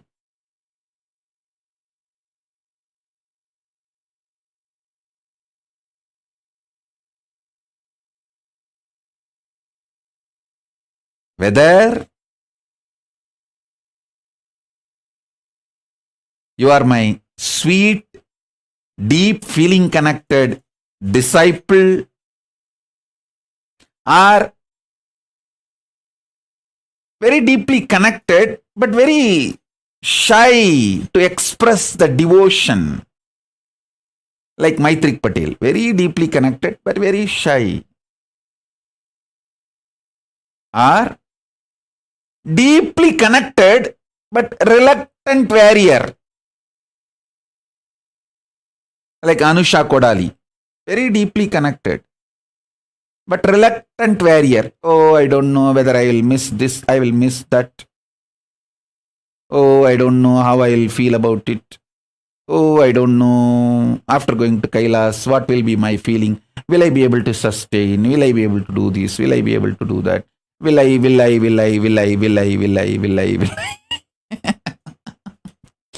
This is what I call reluctant warriors.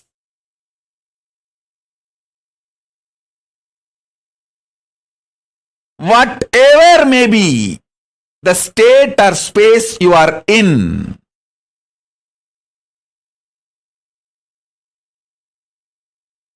I tell you,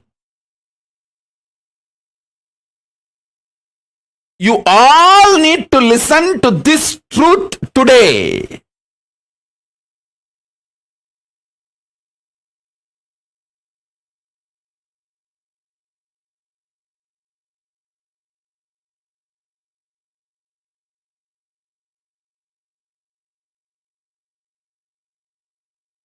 See,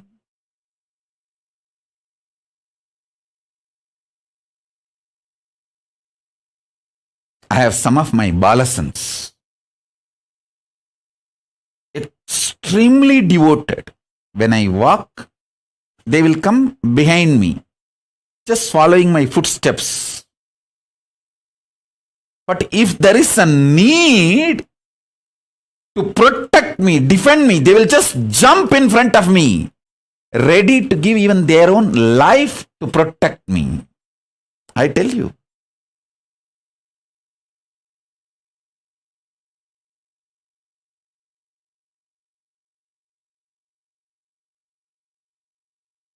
Some of the most beautiful Tyagis have come down with me from Kailasa. They have come down from Kailasa. You will see their manifestations, how they manifest themselves and hold themselves. You will see now when Kailasa is open to all of you, and when you are all able to come and have the experience of Kailasa physically. That kind of a highly dedicated Tyagi disciples, from that level to people who just got connected yesterday's satsang and feel this guy is talking something with sense.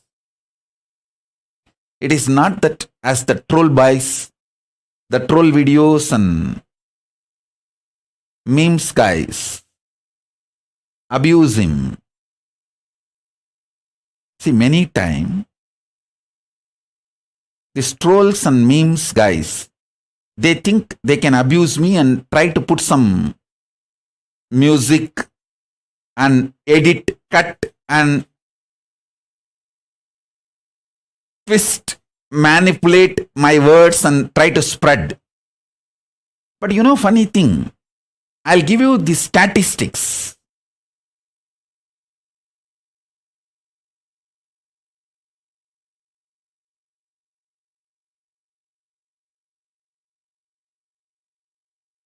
There are millions of people who saw troll video, memes, abusive videos first and then Googled about me, saw the satsang and got connected and became devotees. But we don't have a single person who was a devotee and saw the troll video or memes video and lost the devotion, left me. See the whole scene. So those fools, trolls, abusers, all of them, not only all their efforts are waste, indirectly it is helping my mission. Even though they don't want to help, their intention is no way helping my mission, but the final result is helping my mission. That's the way it is ending. That's the way it is happening. So listen, whether somebody who got connected just yesterday or a great tyagi, you may be any level disciple. You need to hear this truth. Whole world need to hear this truth of conscious sovereignty. Listen.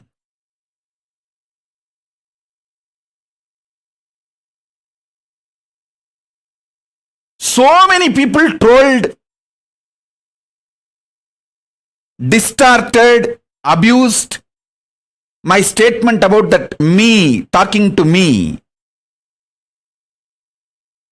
Actually, if you see the original video, you will understand this is the Paramadvaita, the ultimate Advaitic statement. Cosmic me, Paramashiva, manifesting in this as me, talking to all of you who are experiencing me in you. All of you experience you as me. That me in you and the me in me and cosmic me, all three are made of same substance called consciousness. Because I have realized cosmic me, individual me, and the me in you, all three are one and the same. I love cosmic me, the me in you, as me in me.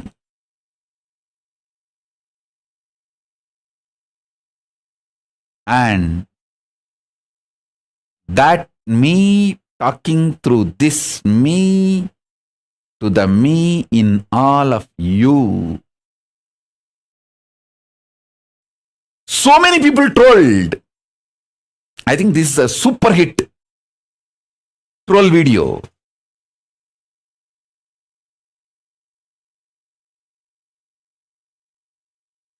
But Many people who got little curious, triggered, hey, something seems to be like making sense. Why is he telling what he is telling? Let me just Google. Whoever Googled and started seeing more satsangs, they all got connected. They all got connected. I tell you,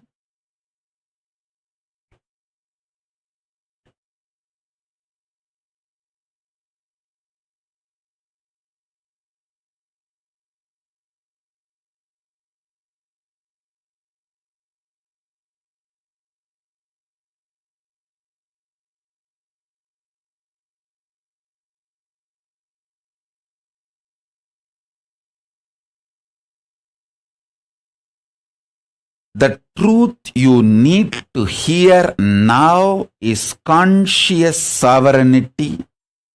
The truth you need to meditate now is conscious sovereignty. Hold this in your being. Meditate on it intensely. Wherever you are, you will manifest me. Wherever you are, you will manifest Paramashiva. I am here to give you this bliss, this conscious sovereignty, the ultimate freedom. Especially when you start manifesting one or two powers from your conscious sovereignty, you will get so much strength and confidence on you.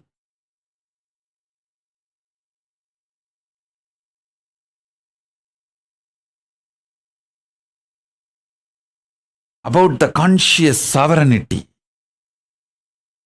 you will understand what I am doing, my mission. Listen.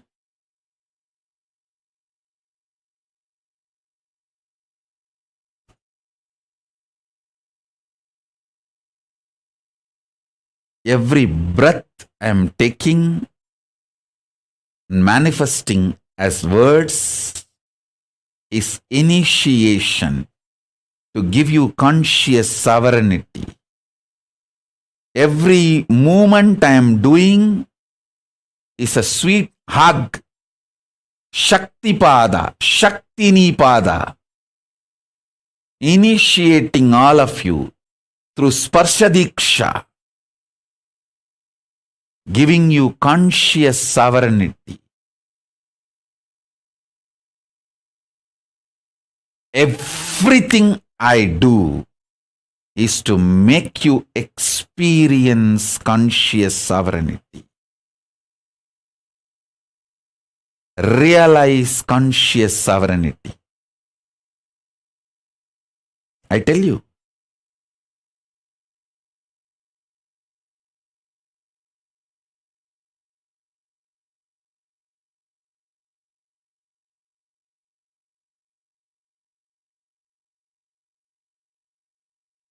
Especially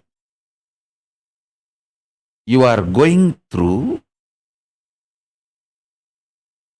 the third 7. See, first 7 year, second 7 year, third 7 year, fourth 7 year. This third 7 year and fourth 7 year means age 14 to 21 and 21 to 28. This two is the most important period of your life. If you are between 14 to 28 and you withstood this pralaya and stayed back with me, I guarantee you are enlightened. I will manifest conscious sovereignty in all its dimension in you, because that is the time internally and externally so much turbulence happens.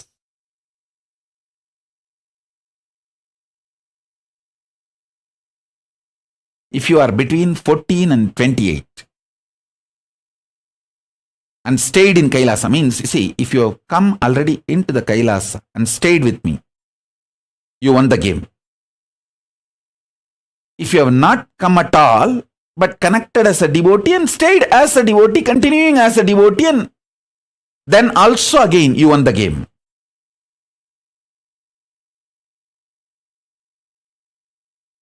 Both team never came, but wanting to come, never broke the integrity. You won the Kailasa. You won the game. Came, withstood all this turbulence and pralaya and stayed. You won the game. This is the most crucial time, this 14 to 28, to build the conscious sovereignty. The hormones, chemicals, everything. The way it churns inside, outside.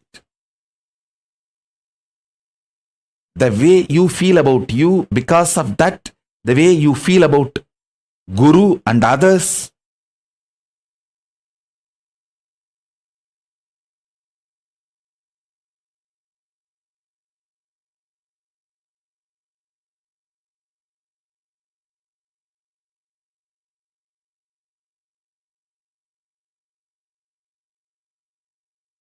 Conscious sovereignty is the truth.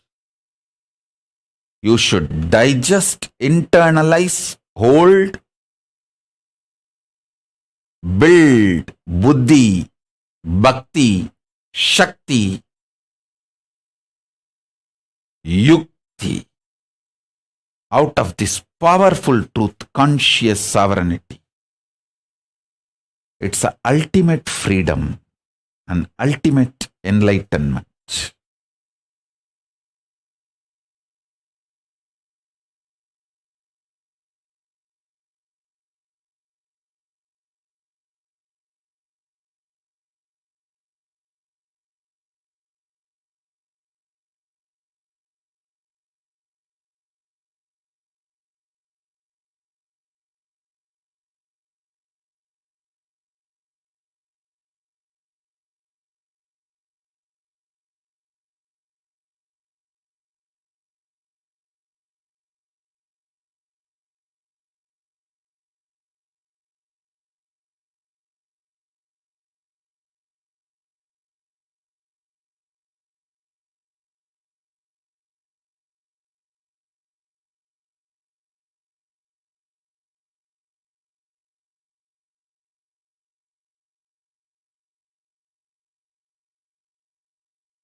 Sit now, your head, neck, spine straight. No need to close your eyes. Keep your eyes open intensely, seeing me through all your three eyes. I'll give you Shakti Pada and Shaktini Pada to experience conscious sovereignty. Conscious sovereignty.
தந்தபடுகிறது அகந்தை ஓடிவிட ஆனந்தமாய் ஆடிடு அனந்த வாழ்வு காண நித்தை தந்தபடுகிறது உருவம் இல்லாது உள்ளே பொங்கி எழும் ஆனந்தத்தை வடிவாய் வெளிக்காட்டிவிடும் யுக்தி தான் இது உருவம் இல்லாது உள்ளே பொங்கி எழும் ஆனந்தத்தை வடிவாய் வெளிக்காட்டிவிடும் யுக்தி தான் இது நித்திய மந்திரமாச்சு வாழ்வின் ஆனந்த யந்திரமாச்சு நித்திய மந்திரமாச்சு வாழ்வின் ஆனந்த யந்திரமாச்சு பாடலாம் பாடலாம் கொண்டாடலாம் ஆனந்தமாய் நித்திய நபன் பாதை வாழலாம் தியானமாம் நித்திய தந்த பாதை தன்னிலே ஆட்டமுடன் பாட்டமோடு ஆனந்தமாய் கொண்டாடவே அன்பஞான கூடுமே வாழ்வே நித்யானந்தமாகுமே அன்பஞான கூடுமே வாழ்வே நித்யானந்தமாகுமே நித்யானந்த சத்குருவின் காலடியை பற்ற மற்ற எண்ணமெல்லாம் ஓடிவிடுமே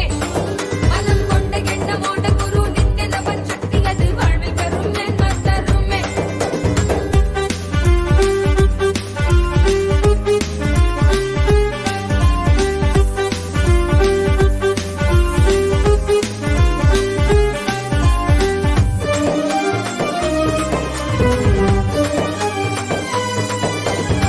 தனியா உருவம் ஒன்று உடலுக்கில்லை என்பது மனதின் எண்ணங்களை உருவமாக கொள்ளுது தனியா உருவம் ஒன்று உடலுக்கில்லை என்பது மனதின் எண்ணங்களை உருவமாக கொள்ளுது தெய்வீகமான உடல் கொள்ள மனம் மாறிவிடு உபதேசம் செய்தபடி வாழ்ந்து காட்டிடு தெய்வீகமான உடல் கொள்ள மனம் மாறிவிடு உபதேசம் செய்தபடி வாழ்ந்து காட்டிடு நித்திய மந்திரமாச்சு வாழ்வின் அனந்த யந்திரமாச்சு நித்திய மந்திரமாச்சு வாழ்வின் அனந்த யந்திரமாச்சு பாடலாம் பாடலாம் கொண்டாடலாம் ஆனந்தமாய் நித்திய நபன் பாதை வாழலாம் தியானமாம் நித்திய தந்த பாதை தன்னிலே ஆட்டமுடன் பாட்டமோடு ஆனந்தமாய் கொண்டாடவே அன்பஞான கூடுமே வாழ்வே நித்யானந்தமாகுமே அன்பஞான கூடுமே வாழ்வே நித்யானந்தமாகுமே நித்யானந்த சத்குருவின் காலடியை பற்ற மற்ற எண்ணமெல்லாம் ஓடிவிடுமே மனம் கொண்ட எண்ணமோட குரு நித்திய நபன் சக்தி அது வாழ்வை தருமே தருமே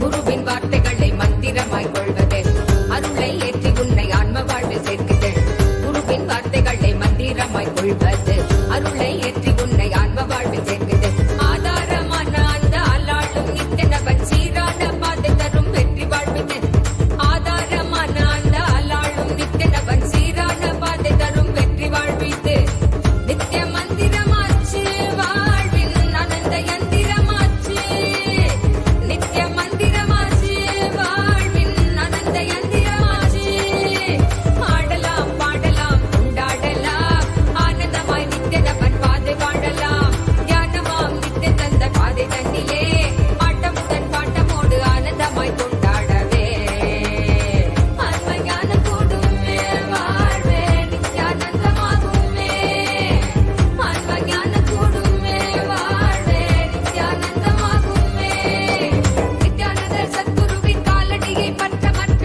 எண்ணமெல்லாம் ஓடிவிடுமே மனம் கொண்ட எண்ணமோட குரு நித்திய நபன் சக்தி அது வாழ்வை தருமே தருமே நித்யானந்த சத்குருவின் காலடியை பற்ற மற்ற எண்ணமெல்லாம் ஓடிவிடுமே மனம் கொண்ட எண்ணமோட குரு நித்திய நபன் சக்தி அது வாழ்வில் தருமே தருமே அப்பந்தந்த தியானமெல்லாம் இது செய்ய சித்தம் சித்தம் கொண்டிடு நித்யா அந்த சக்தி சித்தி கொண்ட சித்தம் தன்னில் ஏடும் பின்னே அன்பஞான கூடுமே வாழ்வே நித்யானந்தமாகுமே அன்பஞான கூடுமே வாழ்வே நித்யானந்தமாகுமே நித்யானந்த சத்குருவின் காலடியை பற்ற மற்ற எண்ணமெல்லாம் ஓடிவிடுமே மனம் கொண்ட எண்ணமோட குரு நித்திய நபன் சக்தி அது வாழ்வை தருமே தருமே என்னப்பன் அல்லவா என்னப்பன் அல்லவா என் தாயும் அல்லவா என் தாயும் தாயும் அல்லவா தன்னை உணர்த்திடும் தியானம் அளித்தவா என்னப்பன் அல்லவா என் தாயும் அல்லவா தன்னை உணர்த்திடும் தியானம் அளித்தவா எங்கும் நிறைந்தவா எண்ணம் கடந்தவா பொங்கும் அருவியாய் ஆனந்தம் தந்தவா எங்கும் நிறைந்தவா எண்ணம் கடந்தவா பொங்கும் அருவியாய் ஆனந்தம் தந்தவா என்னப்பன் அல்லவா என் தாயும் அல்லவா தன்னை உணர்த்திடும் தியானம் அளித்தவா ஏழாம் உடல்கள் தாண்டி நித்திய வாழ்வும் கண்டிட கேடான காலம் தன்னை வென்ற நிலை நின்றிட ஏழாம் உடல்கள் தாண்டி நித்திய வாழ்வும் கண்டிட கேடான காலம் தன்னை வென்ற நிலை நின்றிட சீரான பாவம் கழி நீங்கி பெரும் வாழ்வினை கொண்டாட நித்யானந்த ஸ்புரணம் தன்னை செய்தவா சீரான பாவம் கழி நீங்கி பெரும் வாழ்வினை கொண்டாட நித்யானந்த ஸ்புரணம் தன்னை செய்தவா என்னப்பன் என்னப்பன் என்னப்பன் அல்லவா என் தாயும் அல்லவா தன்னை உணர்த்திடும் தியானம் அளித்தவா என்னப்பன் அல்லவா என் தாயும் அல்லவா தன்னை உணர்த்திடும் தியானம் அளித்தவா ஏழாம் உடல்கள் தாண்டி நித்திய வாழ்வும் கண்டிட கேடான காலம் தன்னை வென்ற நிலை நின்றிட ஏழாம் உடல்கள் தாண்டி நித்திய வாழ்வும் கண்டிட கேடான காலம் தன்னை வென்ற நிலை நின்றிட சீரான பாவம் கழி நீங்கி பெரும் வாழ்வினை கொண்டாட நித்யானந்த ஸ்புரணம் தன்னை செய்தவா சீரான பாவம் கழி நீங்கி பெரும் வாழ்வினை கொண்டாட நித்யானந்த ஸ்புரணம் தன்னை செய்தவா என்னப்பன் என்னப்பன் என்னப்பன் அல்லவா என் தாயும் அல்லவா தன்னை உணர்த்திடும் தியானம் அளித்தவா என்னப்பன் அல்லவா என் தாயும் அல்லவா தன்னை உணர்த்திடும் தியானம் அளித்தவா ஏழாம் உடல்கள் தாண்டி நித்திய வாழ்வும் கண்டிட கேடான காலம் தன்னை வென்ற நிலை நின்றிட ஏழாம் உடல்கள் தாண்டி நித்திய வாழ்வும் கண்டிட கேடான காலம் தன்னை வென்ற நிலை நின்றிட சீரான பாவம் கழி நீங்கி பெரும் வாழ்வினை கொண்டாட நித்யானந்த ஸ்புரணம் தன்னை செய்தவா சீரான பாவம் கழி நீங்கி பெரும் வாழ்வினை கொண்டாட நித்யானந்த ஸ்புரணம் தன்னை செய்தவா என்னப்பன் என்னப்பன் என்னப்பன் அல்லவா என் தாயும் அல்லவா தன்னை உணர்த்திடும் தியானம் அளித்தவா என்னப்பன் அல்லவா என் தாயும் அல்லவா தன்னை உணர்த்திடும் தியானம் அளித்தவா ஏழாம் உடல்கள் தாண்டி நித்திய வாழ்வும் கண்டிட கேடான காலம் தன்னை வென்ற நிலை நின்றிட ஏழாம் உடல்கள் தாண்டி நித்திய வாழ்வும் கண்டிட கேடான காலம் தன்னை வென்ற நிலை நின்றிட சீரான பாவம் கழி நீங்கி பெரும் வாழ்வினை கொண்டாட நித்யானந்த ஸ்புரணம் தன்னை செய்தவா சீரான பாவம் கழி நீங்கி பெரும் வாழ்வினை கொண்டாட நித்யானந்த ஸ்புரணம் தன்னை செய்தவா என்னப்பன் என்னப்பன் என்னப்பன் அல்லவா என் தாயும் அல்லவா தன்னை உணர்த்திடும் தியானம் அளித்தவா என்னப்பன் அல்லவா என் தாயும் அல்லவா தன்னை உணர்த்திடும் தியானம் அளித்தவா என்னப்பன் அல்லவா என் தாயும் அல்லவா தன்னை உணர்த்திடும் தியானம் அளித்தவா என்னப்பன் அல்லவா என் தாயும் அல்லவா தன்னை உணர்த்திடும் தியானம் அளித்தவா எங்கும் நிறைந்தவா எண்ணம் கடந்தவா பொங்கும் அருவியாய் ஆனந்தம் தந்தவா எங்கும் நிறைந்தவா எண்ணம் கடந்தவா பொங்கும் அருவியாய் ஆனந்தம் தந்தவா என்னப்பன் அல்லவா என் தாயும் அல்லவா தன்னை உணர்த்திடும் தியானம் அளித்தவா என்னப்பன் அல்லவா என் தாயும் அல்லவா தன்னை உணர்த்திடும் தியானம் அளித்தவா எங்கும் நிறைந்தவா எண்ணம் கடந்தவா பொங்கும் அருவியாய் ஆனந்தம் தந்தவா எங்கும் நிறைந்தவா எண்ணம் கடந்தவா பொங்கும் அருவியாய் ஆனந்தம் தந்தவா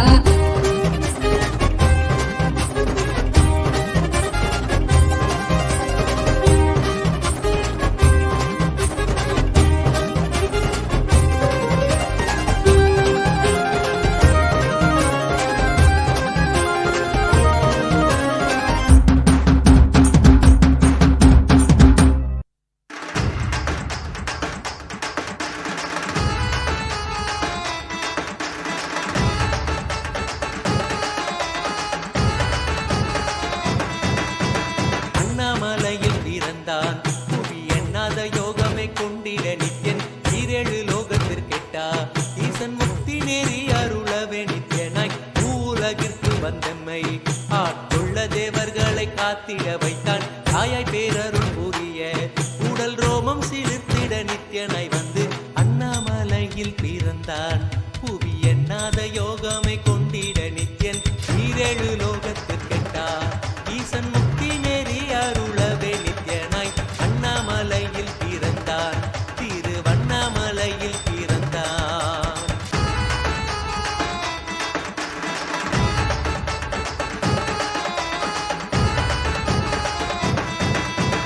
சித்தை கிளப்பி விட்டேனில் பர தத்துவம் கற்பித்த பாரமஞானியாய் ஞானக்கண் கொடுத்த தமக்கே ரூபம் காட்டிய மாய வித்தை செய்யும் நித்யன். சித்தை கிளப்பி விட்டேனில் பர தத்துவம் கற்பித்த பாரமஞானியாய் ஞானக்கண் கொடுத்த தமக்கே ரூபம் காட்டிய மாய வித்தை செய்யும் நித்யன் அண்ணாமலையில் பிறந்தான். புவி எண்ணாத யோகமே கொண்டிட நித்யன் ஈரேழு லோகத்திற்கெட்டா. ஈசன் முக்தி நேரி அருளவே நித்யனாய் அண்ணாமலையில் பிறந்தான். நித்யன் அண்ணாமலையில் பிறந்தான்.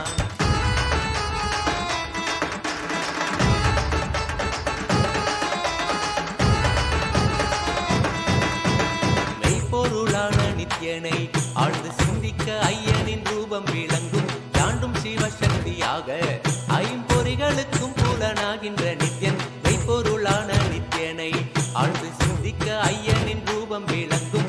யாண்டும் சிவசக்தியாக ஐம்பொறிகளுக்கும் புலனாகின்ற நித்யன் அண்ணாமலையில் பிறந்தான். புவி எண்ணாத யோகமே கொண்டிட நித்யன் ஈரேழு லோகத்திற்கெட்டா.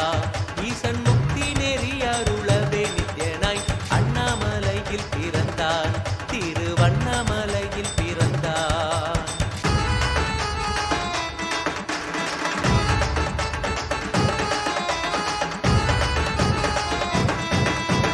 உள்ளும் பூரமும் இருந்து உயிர் பக்குவமாக்கிடும் பரமனாம் நித்யன். ஞானப்பாடி தரங்கள் ஏழும் கொண்ட ஞானமும் ஆகியே ஆண்டிடும் நித்யன்.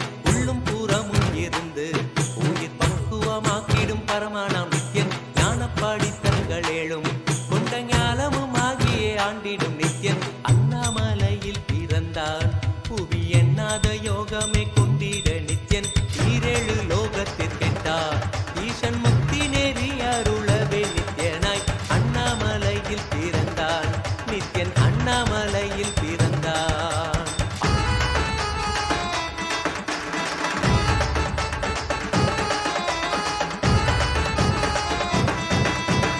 ஆப்த வாக்கியங்களான அருள் கவிதைகள் நித்யனின் மகிமை சொல்லிடும். மகிமை அர்த்திக்க பின்னே சிவசக்தி ஸ்வரூபமாய் தோன்றிடும் நித்யன்.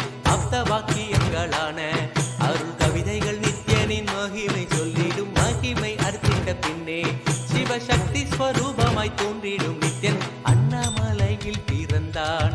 புவி எண்ணாத யோகமே கொண்டிட நித்யன் ஈரேழு லோகத்திற்கெட்டா. ஈசன் முக்தி நேரி அருளவே நித்யனாய் அண்ணாமலையில் பிறந்தான். திருவண்ணாமலையில் பிறந்தான்.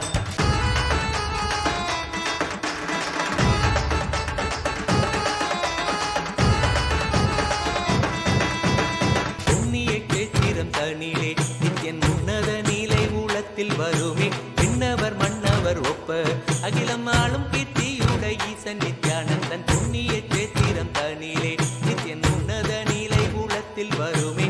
விண்ணவர் மன்னவர் ஒப்ப அகிலம் ஆளும் கீர்த்தியுடை ஈசன் நித்யானந்தன் அண்ணாமலையில் பிறந்தான்.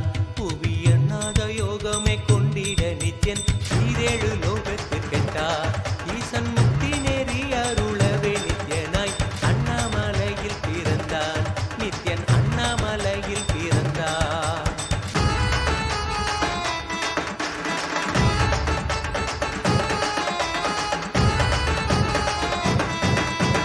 முப்புரி நூலை தரித்தவன் ஐயன் வேதியன் வெந்நீர் பூசிய நித்யன் அண்டத்தின் மூல காரணன். முடிவற்ற ஆனந்தத்தை தொண்டர் கருள்வான். முப்புரி நூலை தரித்தவன் ஐயன் வேதியன் வெந்நீர் பூசிய நித்யன் அண்டத்தின் மூல காரணன். முடிவற்ற ஆனந்தத்தை தொண்டர் கருள்வான் அண்ணாமலையில் பிற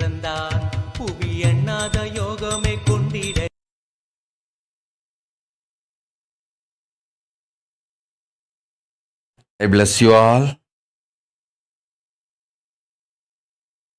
Let's all radiate with integrity, collective integrity. The state, space, powers, being, superconsciousness, and Kailasa of Paramashiva. Paramashivoham. Om Nithyananda Paramashivoham.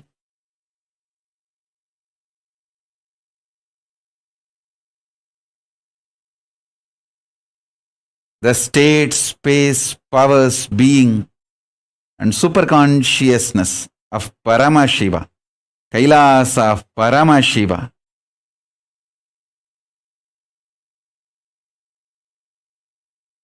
Paramashivoham. Om Nithyananda Paramashivoham. Om. I bless you all.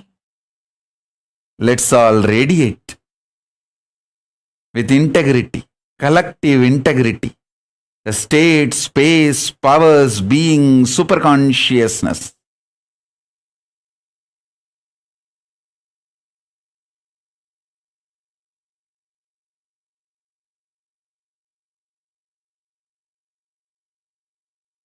And Kailasa of Paramashiva. I bless you all. Let's all radiate with integrity, collective integrity, authenticity, responsibility, enriching, causing, Paramadvaitam, Shuddhadvaita Saivam. The state, space, powers, being, superconsciousness, and Kailasa of Paramashiva. Paramashivoham. Om Nithyananda Paramashivoham. The eternal bliss, Nithyananda. Thank you. Be blissful.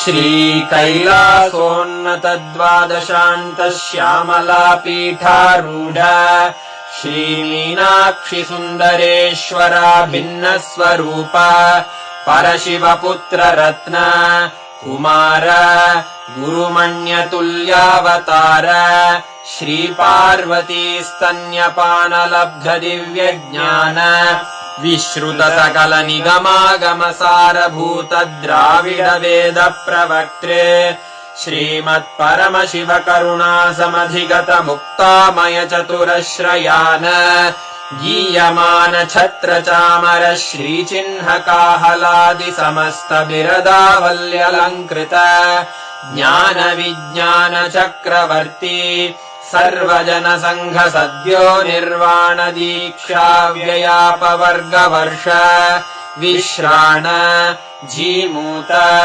परमत कलभ Kesari शैव सिद्धांत स्थापनाचार्य श्रीराजाधिराज पाण्ड्य महाराज गुरु क्षपण शाक्यादि महान्धकार निवारण ज्ञान भानु वीक्षणानर्हार्हध्वजोच्छेदन पूर्वक श्रीमद्वृषभध्वजस्थापक शैव समय कर्त्रे सर्वज्ञपीठारूढ श्रीजगद्गुरु श्रीज्ञान संबंध देशिक स्वामी वागीश सुंदर माणिक्य वाचक स्वामिनाम् अवतारभूत श्रीज्ञान संबंध स्वामी पुनरुद्धृत श्यामलापीठ सर्वज्ञपीठ त्रिनवत्युत्तरद्विशततम गुरुमहासन्निधान अरुणगिरि योगीश्वर परम्परागत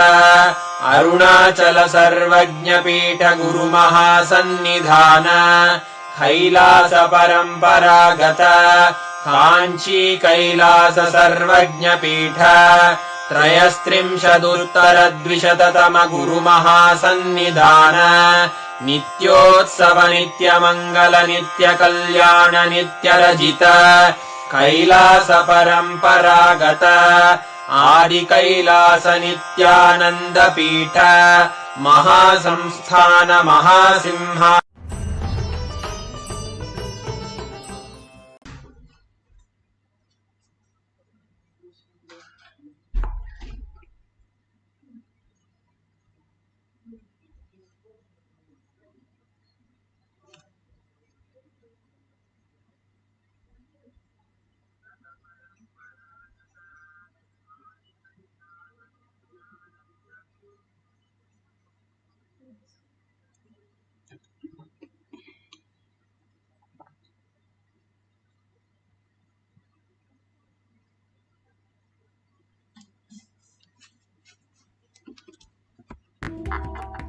Let's start with the Sadguru Vandanam.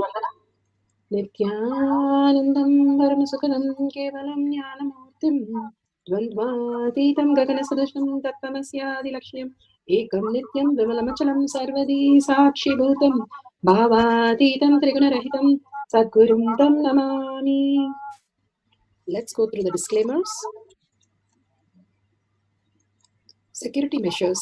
No photography, video, audio recording. Important cautions.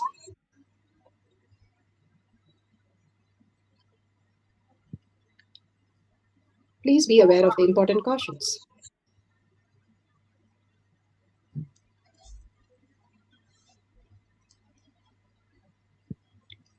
What is power manifestation? Let's hear from Bhagwan himself explaining what is power manifestation.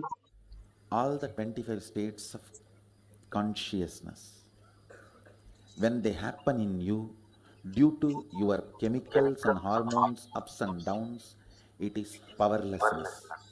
When it happens in you, out of your free will and consciousness, it is powerfulness. That's all.